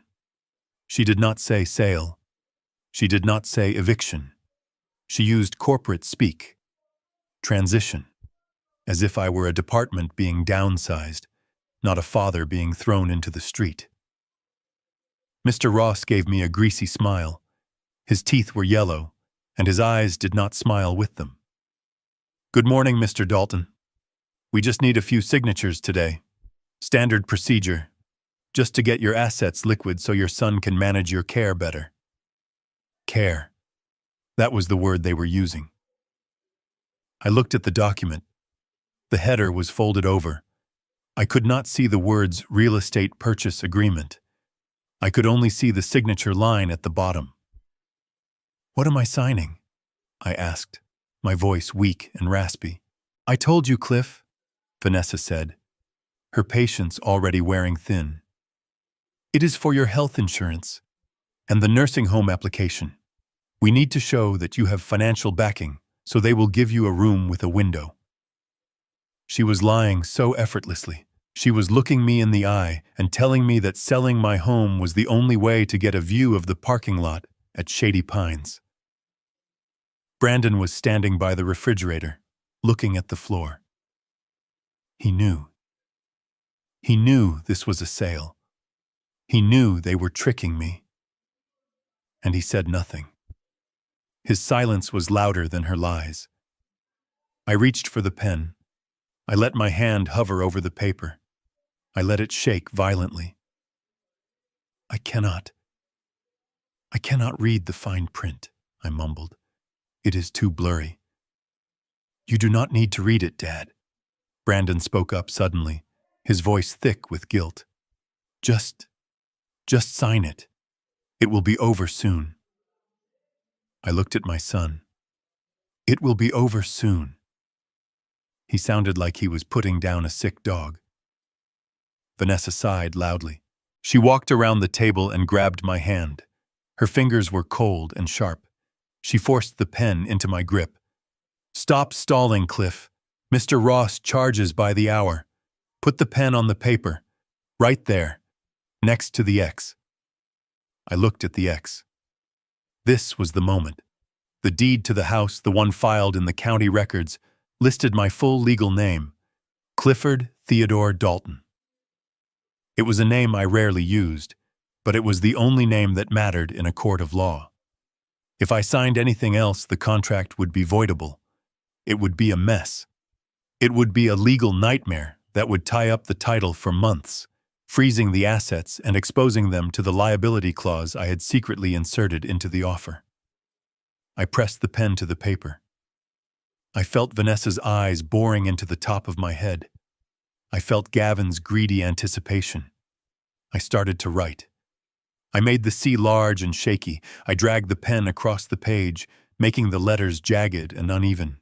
C-L-I-F. I stopped. I panted for air, acting as if the exertion was too much. "Keep going," Vanessa urged, tapping the table. "Finish it. F-T-O-N. Clifton." I did not write Clifford. I wrote Clifton. It was a nickname my mother had called me when I was 5 years old. It was not my legal name. It was not the name on the deed. And then, for the middle initial, instead of T for Theodore, I wrote a shaky J. Clifton J. Dalton. To the untrained eye, in the hurried scrawl of a senile old man, it looked close enough. But to a forensic accountant or a title officer doing a final audit, it was a glaring error. It was a signature that did not match the owner of the property. I finished the last name, letting the pen trail off into a meaningless squiggle. "There," I whispered, dropping the pen. "I am tired." Vanessa snatched the paper before the ink was even dry. She didn't look at the letters. She just looked to make sure the line was filled. She handed it to Gavin Ross. "Is that good?" she asked. Gavin glanced at it. He saw a signature. He saw his commission check. He didn't check the spelling. He didn't ask for my driver's license to verify. He was lazy. "Looks perfect," he said, sliding the document into his briefcase. "Congratulations, Mrs. Dalton. We will file this immediately. The buyer, Osiris Ventures, is ready to wire the funds as soon as we send the confirmation." Vanessa let out a breath she seemed to have been holding for years. She slumped against the counter, a smile spreading across her face that was pure, unfiltered avarice. Finally, she whispered, "It is done." She looked at me. The mask of concern dropped instantly. "You can go back downstairs now, Cliff. We have things to discuss." I stood up slowly. My legs felt strong, but I forced them to wobble. I walked to the basement door. I stopped and looked back at them. "Did I get the room with the window?" I asked. Vanessa laughed. It was a cruel, dismissive sound. "Sure, Cliff. You got the window. Now close the door." I went down into the dark. I sat on my cot and waited. I counted the minutes. I knew exactly what was happening upstairs. Gavin was scanning the document. He was emailing it to Patty's office. 10 minutes later, my hidden phone buzzed. It was a text from Patty. Received. "Clifton J. Dalton? You are a wicked man, Cliff. The title company will flag this in about 3 weeks during the final audit. By then, they will have already spent the deposit. We are green for the wire transfer." I smiled. I lay back on the thin pillow. I listened to the footsteps upstairs. They were heavy, frantic. They were celebrating. An hour later, the screaming started. But this time, it was the screaming of pure joy. I crept to the bottom of the stairs to listen. "It is here!" Vanessa was shouting. "Oh my God, Brandon, look at the account! $50,000, Brandon yelled. "The moving allowance just hit! 50,000. The bait. The first piece of the cheese. We are rich," Vanessa screamed. "We are actually rich. Call the dealership, Brandon. Tell them we are coming for the Porsche. And call the movers. I want everything out of here in 48 hours. I heard them running around. I heard the pop of a cork. Champagne at 11 in the morning. I went back to my cot. I pulled the wool blanket up to my chin. "Enjoy it," I whispered. "Enjoy the Porsche. Enjoy the champagne. Because you just signed a confession to fraud, and you didn't even read the name of the man you were stealing from."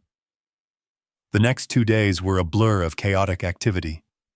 They were like locusts. They stripped the house. They didn't just pack their clothes. They packed the things that were legally part of the house. I watched from the shadows as Vanessa ordered the movers to take the curtains. The expensive, custom-made silk drapes that were listed in the fixtures and fittings clause of the contract. "Take them," she ordered the men. "They are Italian silk. I am not leaving them for some faceless corporation." She took the light fixtures. She actually had an electrician come in and remove the crystal chandelier from the dining room, replacing it with a $5 plastic bulb socket. That chandelier belonged to my grandmother, she lied to the electrician. It is a family heirloom. It wasn't. I had bought it at Home Depot 5 years ago. But I said nothing. I let her take it. Every item she removed was another nail in her coffin. Every screw she turned was a breach of contract. Clause 4B. Any removal of fixtures results in a penalty of 3 times the deposit. She was racking up debt by the minute. She took the smart thermostat. She took the bathroom mirrors. She even took the batteries out of the smoke detectors. It was petty. It was pathological. And then came the final insult. It was the morning of the move. The moving truck was idling in the driveway, belching gray smoke into the winter air. A brand new black Porsche Cayenne sat next to it, gleaming in the sun. Vanessa came down to the basement. She was wearing a fur coat. She looked like a movie star. She looked at me sitting on the cot in the cold. "All right, Cliff," she said. "This is it. We are leaving." She threw a piece of paper on the floor. "Here is the address of the motel. It is called the Bluebird Inn. It is on the highway. I paid for 2 nights. After that, the social worker will contact you about the state home." She didn't offer me a ride. She didn't offer to help me carry my 2 boxes. "You are leaving me here?" I asked. "How do I get there? Uber?" She shrugged. "Walk? You have legs, Cliff. Figure it out." She turned to leave, then stopped. She looked around the basement. "Make sure you sweep up before you leave. I don't want the new owners to think we were pigs." She walked up the stairs. I heard her heels clicking on the wood for the last time. I heard the front door slam. I heard the engine of the Porsche roar to life. I heard them drive away. I was alone. I sat in the silence for a long time. Then I stood up. I didn't sweep the floor. I walked upstairs. The house was a skeleton. Holes in the walls where pictures used to be. Wires dangling from the ceiling where lights used to be. It looked like a war zone. I walked to the kitchen. The refrigerator was gone. They had taken the refrigerator. I pulled out my phone. I dialed Patty. "They are gone," I said. "Did they take the fixtures?" she asked. "They took everything, Patty. They took the curtains. They took the chandelier. They took the fridge." Patty let out a low whistle. "That is a direct violation of Clause 4B. And since they have already spent the deposit on the car, they are in default," I finished. "Immediately," she said. "I am triggering the lien. I am freezing the main escrow account. And Cliff, yes, I am calling the police. Theft of fixtures over $5,000 is a felony." I looked around the empty shell of my home. "Do it," I said. I hung up. I walked to the window. I watched the snow falling on the driveway where the Porsche had just been. I put on my coat. I picked up my 2 boxes. I wasn't going to the Bluebird Inn. I was going to the finest hotel in Chicago. I had a celebration to attend. My own. I walked out the front door, leaving it unlocked. There was nothing left to steal. The thieves had already taken the bait, and the steel jaws of the trap were swinging shut. The silence in the kitchen was heavy, the kind of silence that precedes a thunderclap. Gavin Ross, the lawyer whose suit seemed to shrink every time he inhaled, placed his phone on the granite countertop. We were all staring at it. Vanessa was gripping the edge of the island so hard her manicured nails were turning white. Brandon was pacing near the refrigerator, chewing on his thumbnail. I sat in the corner on a wooden stool, pretending to be invisible. Pretending to be the senile old man who didn't understand that the digital numbers on a screen were about to change our lives forever. We were waiting for the confirmation, the wire transfer. According to the contract I had signed in the diner with Patty, Osiris Ventures was set to release the good faith deposit immediately upon the receipt of the signed purchase agreement. It wasn't the full amount. It was the $50,000 moving allowance, a sweetener Patty had designed specifically to trigger their greed. It was the cheese in the mousetrap. "It has been 10 minutes, Vanessa hissed, glaring at Gavin. "You said it was an instant transfer." "Why isn't it here?" "These things take time, Mrs. Dalton," Gavin said, wiping a bead of sweat from his upper lip. "Banking protocols, compliance checks. Osiris Ventures is a major entity. They probably have layers of authorization." Vanessa spun around, her eyes wild. "Layers? We signed the papers. We gave them the house. If they are backing out, I swear I will sue them for emotional distress." "I have already mentally spent that money, Gavin." I watched her. Mentally spent. That was the problem with Vanessa. She lived in a future that hadn't happened yet, financed by a past she hadn't earned. "Maybe they changed their minds," I said softly from my corner. "Maybe they realized the roof needs work." Vanessa whipped her head toward me. "Shut up, Cliff. The roof is fine. Don't you dare jinx this. If you say one more negative word, I will put you out on the porch until the movers come." She turned back to the phone. "Come on," she whispered. "Come on, you stupid machine." And then it happened. Ding. It was a simple, cheerful chime from Gavin's phone, a sound you might hear when a friend likes a photo on social media. But in that kitchen, it sounded like a cannon blast. Gavin picked up the phone. He tapped the screen. He adjusted his glasses. A slow, greasy smile spread across his face. "Ladies and gentlemen," he said, his voice dripping with satisfaction. "The Eagle has landed. The initial disbursement of $50,000 has cleared the escrow account and has been forwarded to your joint checking account." Vanessa didn't scream. Not at first.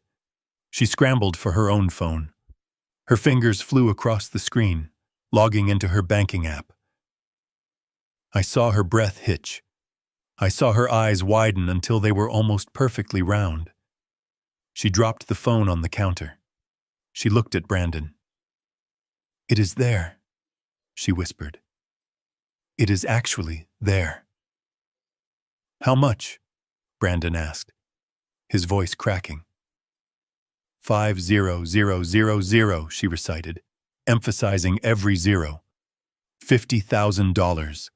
Available balance. Then she screamed. It was a primal sound, a release of tension and hunger that had been building for years. She threw her arms around Brandon, nearly tackling him into the refrigerator. "We did it! We did it! We are rich, Brandon. This is just the beginning. The rest comes next week." Brandon laughed, a nervous, high-pitched giggle that turned into a roar. He hugged her back, lifting her off the ground. "We are out, Ness. We are finally out of this hole." I sat on my stool, watching them celebrate. I felt a cold knot in my stomach. They were hugging each other over money that was, legally speaking, a loan from the man they were planning to abandon. They were celebrating their own execution. Vanessa pulled away, her face flushed, her eyes bright with a feverish intensity. She turned to Gavin. "When does the rest hit? The big chunk?" 7 days, Gavin said, closing his briefcase. "As soon as the final walkthrough is confirmed and the keys are handed over. But this 50,000? This is yours. Consider it a signing bonus. Use it for the movers, for the hotel. For the car," Vanessa interrupted. She looked at Brandon. "The dealership closes at 6. If we leave now, we can get there in 20 minutes. Ness?" Brandon hesitated. "Maybe we should wait? We still have to pack. We have to organize the movers. 50,000 is a lot, but maybe we should save it for the down payment on the new place." Vanessa's face hardened. The joy evaporated, replaced by the steely determination that ruled their marriage.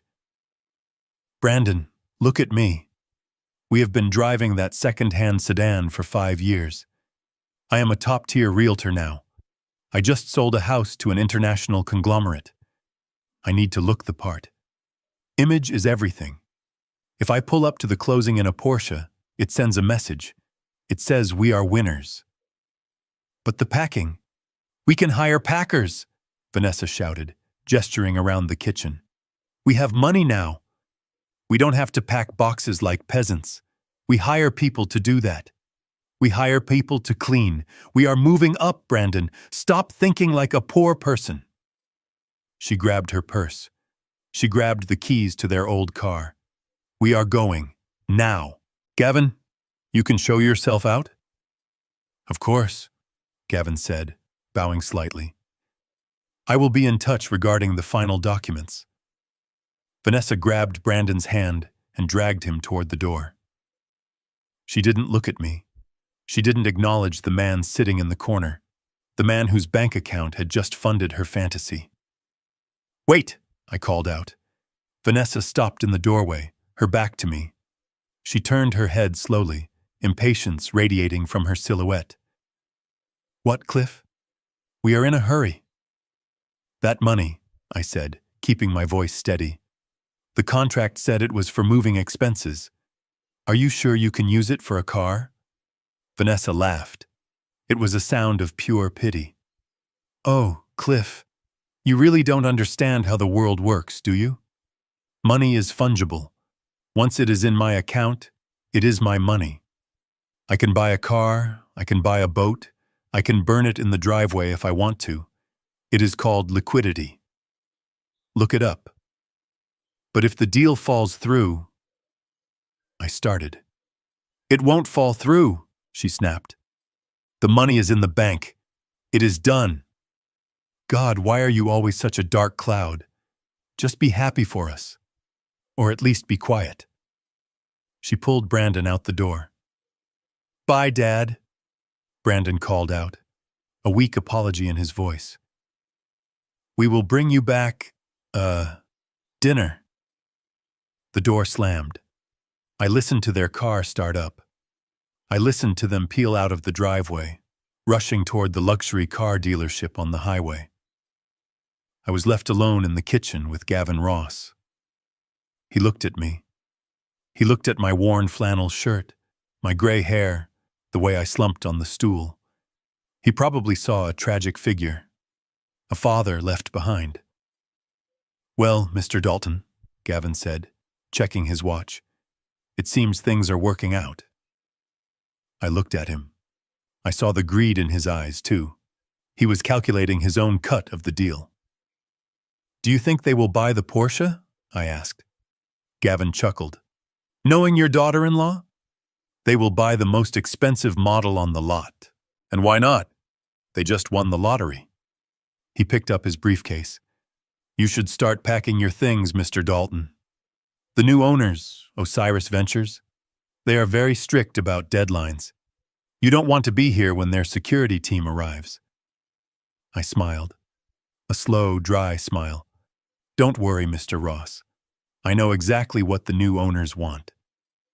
He nodded, dismissing me, and walked out the front door. I waited until I heard his car leave. Then I stood up. The silence in the house was different now. It wasn't heavy anymore. It was hollow. I walked over to the refrigerator. I opened it. It was almost empty, but there was a bottle of sparkling water in the back. I took it out. I poured myself a glass. I walked to the window and looked out at the street. They were gone. They were racing down the highway, music blasting, feeling like kings of the world. They had $50,000 in their pocket. They felt invincible. But they didn't know the nature of the trap. Clause 4B was specific. Any use of the pre-disbursement funds for non-relocation-related expenses prior to the final closing constitutes a bad faith breach. Buying a luxury car wasn't a relocation expense. It was a lifestyle purchase. By the time they signed the papers for that Porsche, they would be in breach of contract. They would be spending money that wasn't theirs to spend. They were turning a deposit into a theft. I took a sip of the water. It was cold and sharp. I pulled out my burner phone from my pocket. I dialed Patty. "Did the alert go through?" I asked. "Yes," she replied. "The bank notification shows the transfer is complete." "They just left to buy a Porsche," I said. Patty was silent for a moment. Then she let out a low whistle. "They are not wasting any time, are they?" "No," I said. "They are efficient at digging their own graves." "Document it," Patty said. "Get the receipt if you can, or just wait for them to drive it home.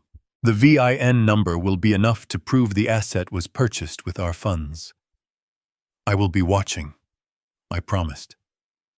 I hung up. I went back downstairs to the basement. It was still cold, but the cold didn't bother me as much. I sat on my cot and closed my eyes. I imagined the showroom. I imagined the smell of new leather. I imagined the salesman handing Vanessa the keys. I imagined her signing the check. "Sign it, Vanessa," I whispered in the dark. "Sign your name. Make it legible. Because that signature is going to cost you a lot more than $50,000. I lay there for hours, waiting for the sound of a new engine, waiting for the return of the prodigal son and his queen. They thought they were bringing home a trophy, but they were bringing home a Trojan horse, built of German engineering and financed by their own destruction. Around 7 o'clock, headlights swept across the basement window. Twin beams of high-intensity LED light. I heard the purr of a powerful engine. It didn't sound like their old sedan. It sounded like a beast. I heard car doors slam. I heard Vanessa's voice, shrill and excited.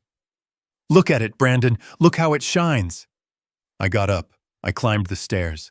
I opened the door just a crack. They were in the kitchen again. They were laden with bags. Takeout food, but expensive takeout. Sushi, steaks, and on the counter, Vanessa threw a set of keys. The fob was heavy, black, and bore a golden crest. She saw me peeking out. "Come on out, Cliff," she shouted. "Come see what success looks like." I stepped into the kitchen. "You bought it?" I asked. "Bought it?" she laughed. "We conquered it. A Cayenne turbo, black on black, heated seats, panoramic roof. It is a spaceship, Cliff." She grabbed a piece of sushi and popped it into her mouth. "And this," she gestured with her chopsticks. "This is our last meal in this dump. Tomorrow the packers come. Tonight, we feast." She pushed a plastic container toward me. "Here, California rolls. We figured you might be hungry. Don't say we never gave you anything." I looked at the sushi. I looked at the keys. "Thank you," I said. I took the food. I retreated to the basement. I didn't eat the sushi. I sat on my cot and took out my notebook. I wrote down the date. I wrote down the time. I wrote down Item 1, Porsche Cayenne, purchased with restricted funds. The list was just beginning, and the bill was coming due. The black Porsche Cayenne was not just a car. In the moonlight, it looked like a weapon. It sat in the driveway, its polished surface reflecting the distorted image of the house they had just sold out from under me. I stood at the small, grime-streaked window of the basement, watching them admire it. Vanessa was running her hand over the hood as if it were the skin of a lover. Brandon was kicking the tires, looking terrified and exhilarated all at once. They had spent nearly the entire moving allowance in a single afternoon. $50,000. Gone. Burned on a status symbol that would depreciate the moment they drove it off the lot. I watched them unload the trunk. It wasn't just the car. They were laden with bags. Bright orange Hermes bags, black and white Chanel boxes. They hadn't just bought a vehicle. They had gone on a rampage.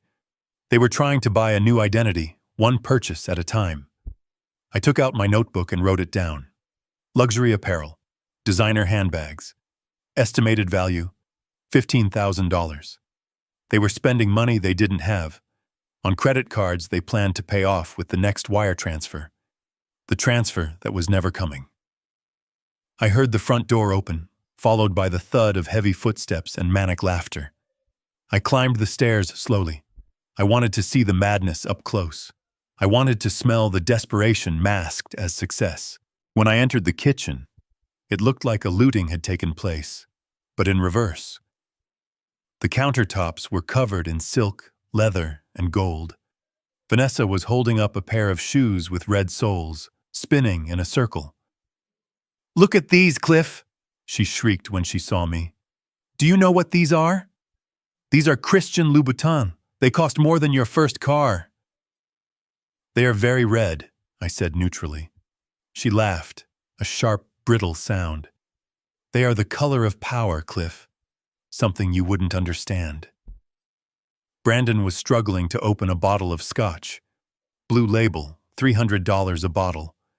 His hands were shaking. "We also put the deposit on the Lake Geneva villa," he blurted out, looking at me with wide, drug-addicted eyes. "The agent accepted the digital transfer. We move in 3 days." I looked at him. "You put a deposit on a $2 million house?" I asked. "Using what funds?" "Using the equity, Dad," Brandon shouted, pouring the amber liquid into a crystal glass. "The equity from this house. It is practically ours already. We just bridged the gap with the credit cards. Once the Osiris money hits next week, we pay it all off. We are leveraging, Dad. It is high finance." It wasn't high finance. It was fraud. They had secured a contract on a new property based on the proceeds of a sale they had already violated. The legal web they were spinning was so complex and so tight that they would never extricate themselves. Vanessa kicked off her old shoes and slipped into the red-soled heels. She towered over me. "We are upgrading everything," she announced. "New car, new house, new wardrobe. And that brings me to a very important point." She stopped smiling. She looked me up and down, her eyes lingering on my frayed flannel shirt and my worn-out slippers. "We cannot take trash into the new palace," she said. "It ruins the energy." "What do you mean?" I asked. "I mean you, Cliff, and your junk." She walked over to the hallway closet. This was the closet where I kept my winter coat, my few remaining shirts, and the box of photos of my late wife. It was the only storage space I had been allowed to keep upstairs. She threw the door open. "Look at this," she sneered, pulling out my heavy wool coat. "It smells like mothballs and failure." She threw it on the floor. "And these boots?" "Muddy, disgusting." She tossed my work boots onto the pile. "Vanessa, stop," I said, stepping forward. "Those are my things. It is 20 degrees outside." "I don't care," she screamed, grabbing armfuls of my clothes. "I am purging, Cliff. I am cleansing my life. I don't want to see one single rag that belongs to you in my new world." She grabbed the box of photos. My heart stopped. "Put that down," I said, my voice dropping to a low growl. She paused, holding the box over the pile of clothes. She looked at the label. "Sarah, 1985 to 1999. "Oh, memories," she mocked. "Dead memories."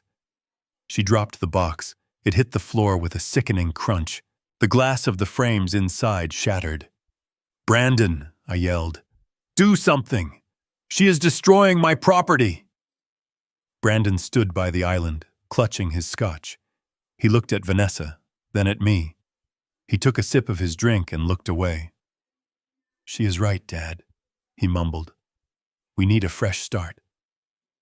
I stood frozen. The betrayal was complete. He wasn't just letting her hurt me. He was agreeing with the erasure of his own mother's memory. Vanessa wasn't done. She kicked the pile of clothes toward the front door. "Open the door, Brandon," she ordered. He hesitated for a second, then walked over and opened the heavy oak door. The freezing wind swirled into the hallway, carrying snowflakes. Vanessa grabbed my coat, my shirts, my boots. She walked to the threshold and hurled them out into the snow. She kicked the box of photos after them. The pictures spilled out onto the icy concrete of the porch, faces smiling from the past, now covered in frost. "There," she said, dusting off her hands. "Now the house feels lighter." She turned to me. "You have until the movers come tomorrow morning to get your personal hygiene items out of the basement. Anything left behind goes to the dump." "And Cliff?" She stepped closer, invading my space, smelling of expensive leather and cruelty. "You are not coming with us to the hotel. I canceled your reservation at the motel too. I decided I need that money for a spa treatment. You can sleep in your truck, or you can go to a shelter. I really don't care. Just be gone by 8 a.m. She slammed the door shut, locking my history outside in the cold. I looked at the closed door. I looked at Brandon. "You are kicking me out? Tonight?" "No," Vanessa corrected. "We are letting you stay in the basement one last night. Because we are generous. But don't touch anything in the kitchen, and don't make a sound. We have to celebrate." She grabbed the bottle of scotch and the crystal glasses. "Come on, baby," she said to Brandon. "Let's go christen the new car." They walked out to the garage, leaving me standing in the hallway. I waited until the door to the garage clicked shut. Then I moved. I unlocked the front door and stepped out into the biting wind. I fell to my knees on the porch. My hands were numb as I gathered the photos. I brushed the snow off Sarah's face. I picked up the shattered glass. I gathered my coat, which was already damp. I carried it all back inside, not to the closet, but to the basement. I sat on my cot, shivering, surrounded by the wreckage of my life. My coat was wet. My boots were cold. The glass in the frames was broken. But as I looked at the pile of wet clothes, I didn't feel sadness. I felt a cold, hard clarity. They had bought a Porsche with stolen money. They had put a deposit on a mansion with non-existent funds.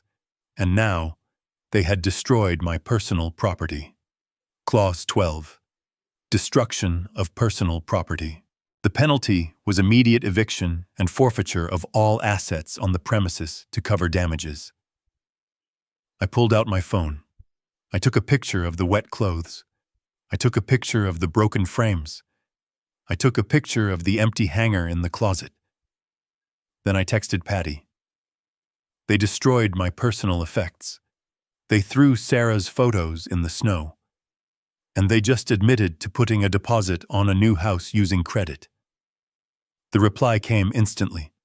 "That is it. The gloves are off. I am filing the emergency injunction. We are not waiting for the closing. We are taking possession tomorrow." Tomorrow.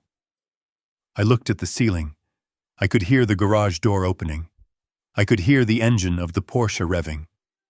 They were sitting in their new car, in the garage, drinking scotch, celebrating their victory.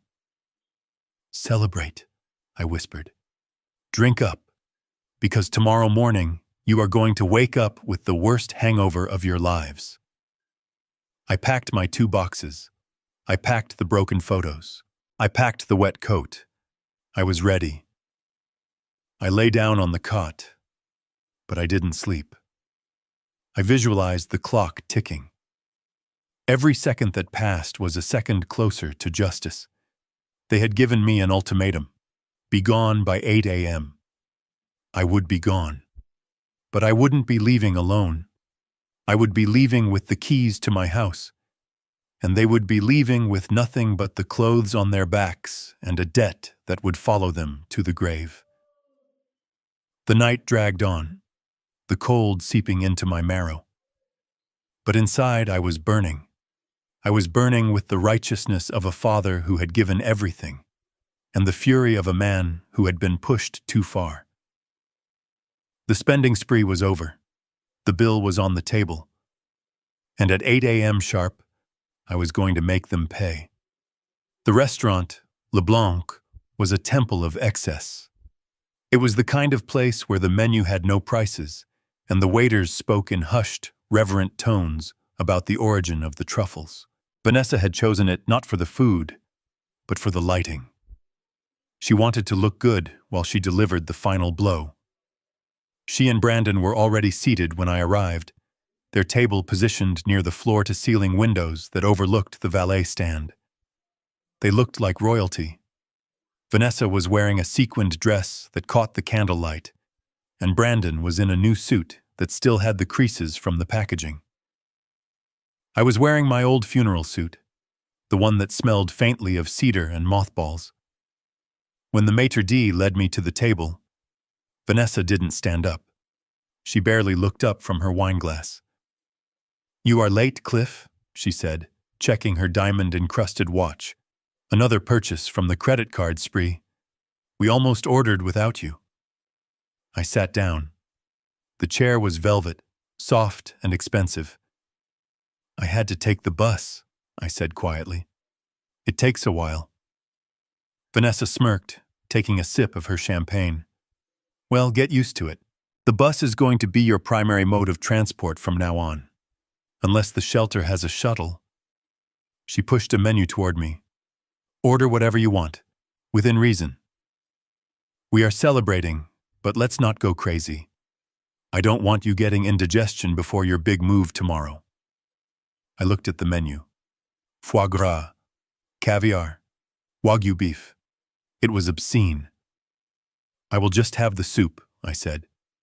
"Suit yourself," she shrugged. "Brandon is having the lobster. We are going all out. After all, we have a reputation to maintain now." I looked at my son. He was drinking heavily again. His eyes were glassy. He avoided my gaze, focusing intensely on breaking a breadstick into tiny, jagged pieces. "So, Brandon," I said, "how is the new car?" He flinched. It is great, Dad. Really fast."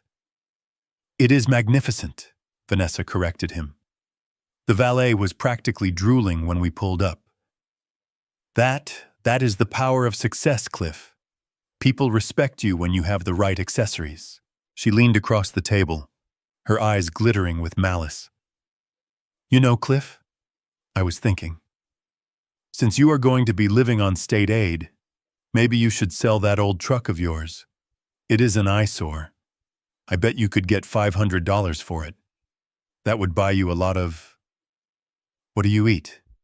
Canned beans?" I folded my hands on the pristine white tablecloth. "I am not selling the truck, Vanessa, and I am not going to the shelter." She laughed, a loud, performative sound that made heads turn at nearby tables. "Oh, Cliff, denial is a river in Egypt, not a retirement plan. You have no money, you have no home, you have nothing. Tonight is charity, tomorrow is reality." She reached into her purse and pulled out a glossy brochure. She slapped it onto the table next to the bread basket. "Shady Pines State Facility." "I pulled some strings," she whispered. "I got you bumped up the waiting list. It is a shared room, 4 beds to a room. But hey, it is warm. You should be thanking me." I looked at the brochure. I looked at the woman who had terrorized my final years. I looked at the son who had let it happen. I pushed the brochure back. "I won't be needing this," I said. Vanessa rolled her eyes. "Stop being difficult. You are signing the admission papers tonight. I am not driving you there tomorrow if you are going to make a scene." "I am not making a scene, Vanessa," I said, my voice hardening. "I am making a statement." I reached into my jacket pocket. I didn't pull out a pen. I pulled out an iPad. It was brand new, the screen pristine. Vanessa frowned. "Where did you get that? Did you steal it?" I ignored her. I placed the tablet in the center of the table, propping it up against the wine cooler. "I have something to show you," I said. A little farewell presentation. Vanessa scoffed. I don't have time for your senile home movies, Cliff. Watch, I commanded. The tone of my voice stopped her. It wasn't the voice of a victim. It was the voice of the man who had built skyscrapers. I tapped the screen. The video feed went live. It wasn't a recording. It was a live stream. The screen split into 3 boxes. The first box showed a sprawling vineyard bathed in the golden light of the California afternoon. Rows upon rows of grapes stretched to the horizon. A sign in the foreground read, Dalton Estate Winery, established 1955. Vanessa blinked. What is this? She asked. The second box showed a massive solar array in the Midwest, thousands of panels glinting in the sun. A ticker at the bottom showed the energy output and the revenue generated. Current daily yield, $4,200. And the third box showed the front door of the house we had just left. But it wasn't empty. A team of people in suits were standing there. And in the center, holding a clipboard, was Patty Moore. Vanessa went pale. She recognized the house. She recognized the lawyer. That is our house, she stammered. Who are those people? Why is there a camera there? I looked her in the eye. That is not your house, Vanessa. It never was. I tapped the screen again. The audio from the third feed turned on. Patty's voice came through, crisp and clear, cutting through the ambient noise of the restaurant. Mr. Dalton, we have completed the initial assessment of the property. The locks have been changed. The security team is in place. Vanessa grabbed the iPad, her hands shaking. Mr. Dalton? She whispered. Why is she calling you Mr. Dalton? Because I am the owner of Osiris Ventures, I said calmly. The silence that fell over the table was absolute. Brandon dropped his breadstick. Vanessa's mouth opened, but no sound came out. Osiris, she choked out. No, that is impossible. Osiris is a global fund.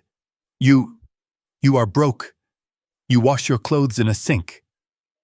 I am the sole proprietor of Osiris Ventures LLC, I repeated. I bought the house, Vanessa. I bought it from you. Or rather, I tricked you into selling it back to me. But the money, Brandon stammered. The $50,000? The transfer? My money, I said.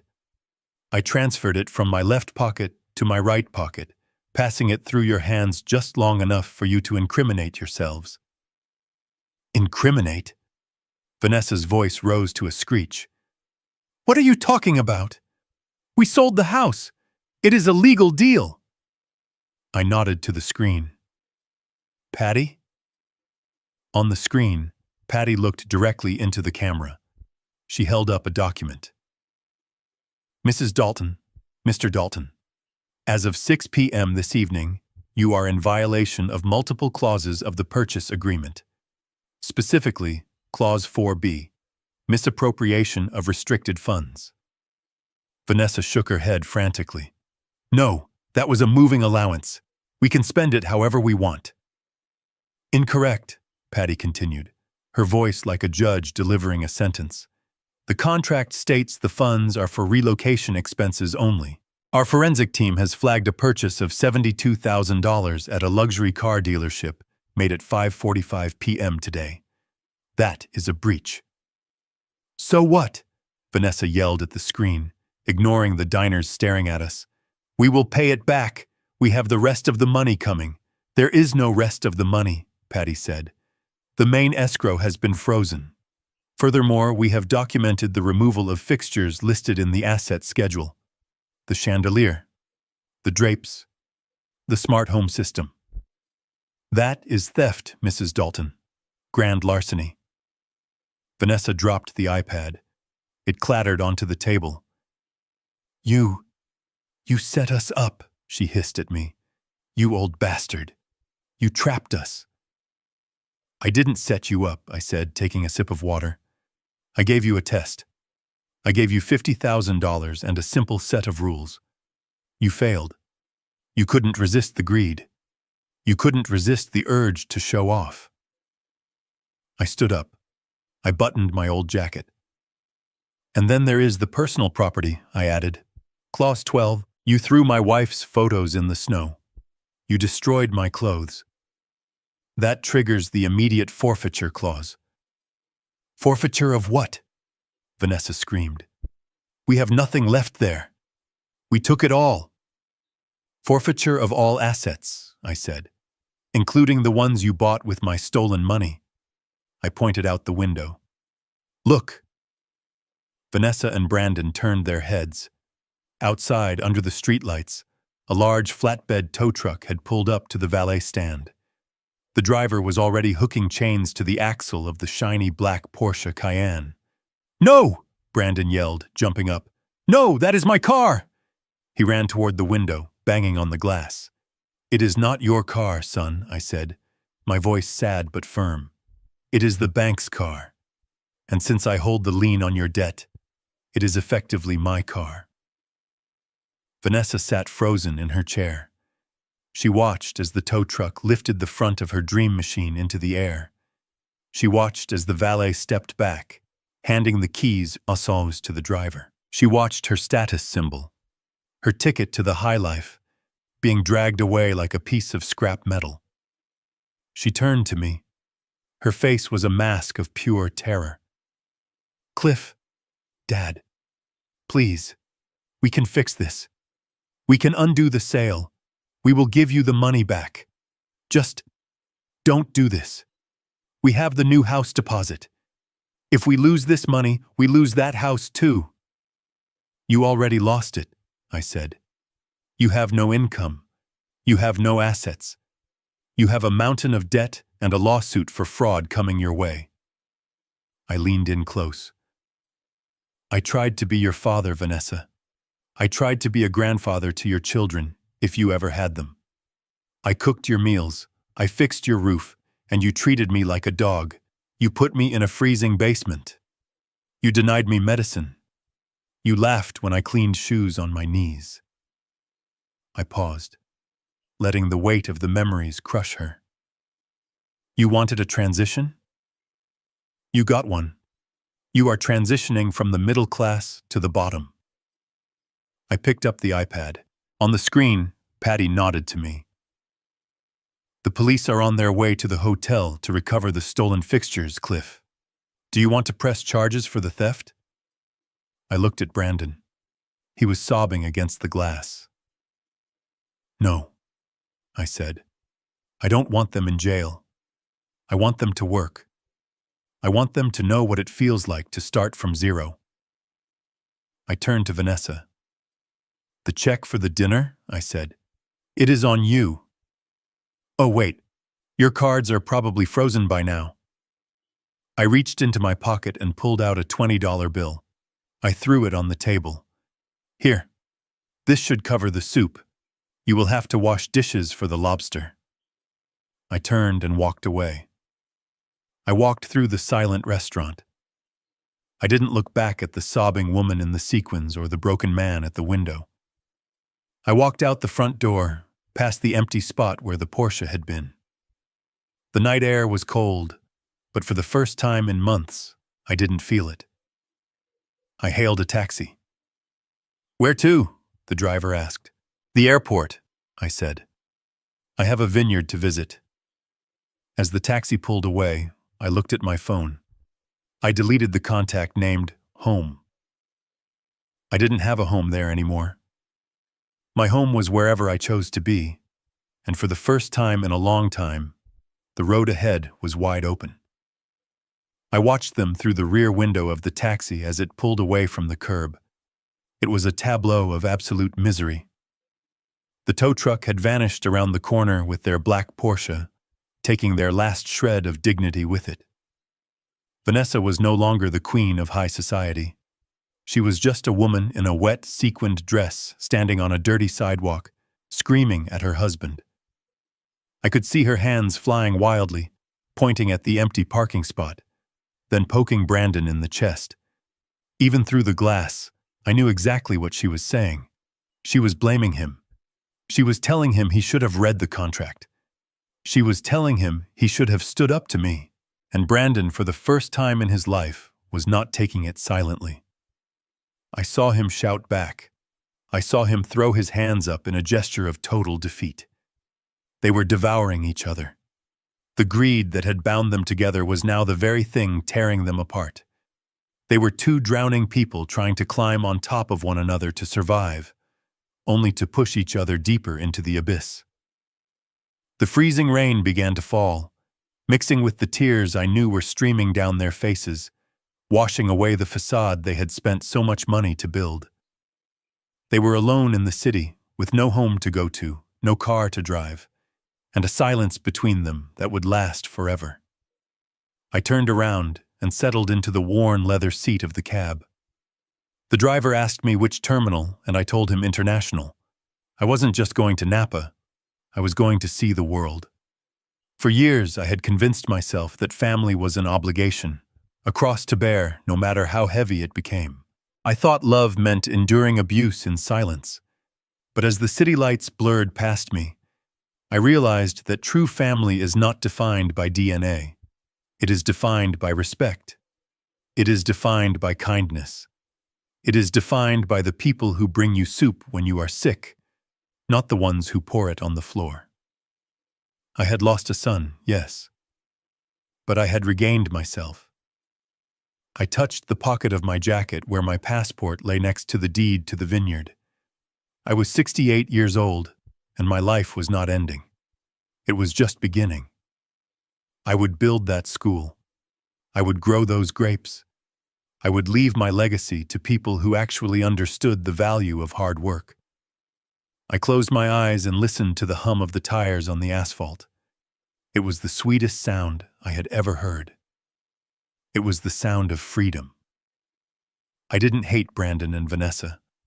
I just didn't care anymore. They were ghosts in my rearview mirror, fading smaller and smaller until they were gone completely. I took a deep breath, filled my lungs with the cool night air, and smiled. The cage was open, and the bird had flown. I learned that the heaviest burdens we carry are often the expectations of people who do not love us. For years, I thought being a good father meant enduring disrespect in silence, believing that sacrifice would eventually yield gratitude. But I was wrong.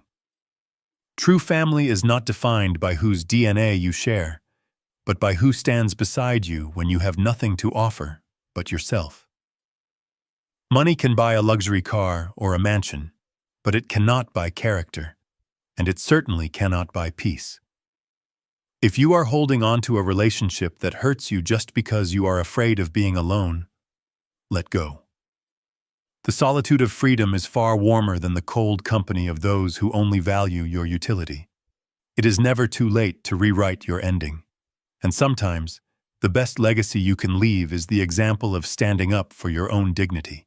If you believe that respect is worth more than any inheritance, hit that like button and subscribe to join our community of truth seekers.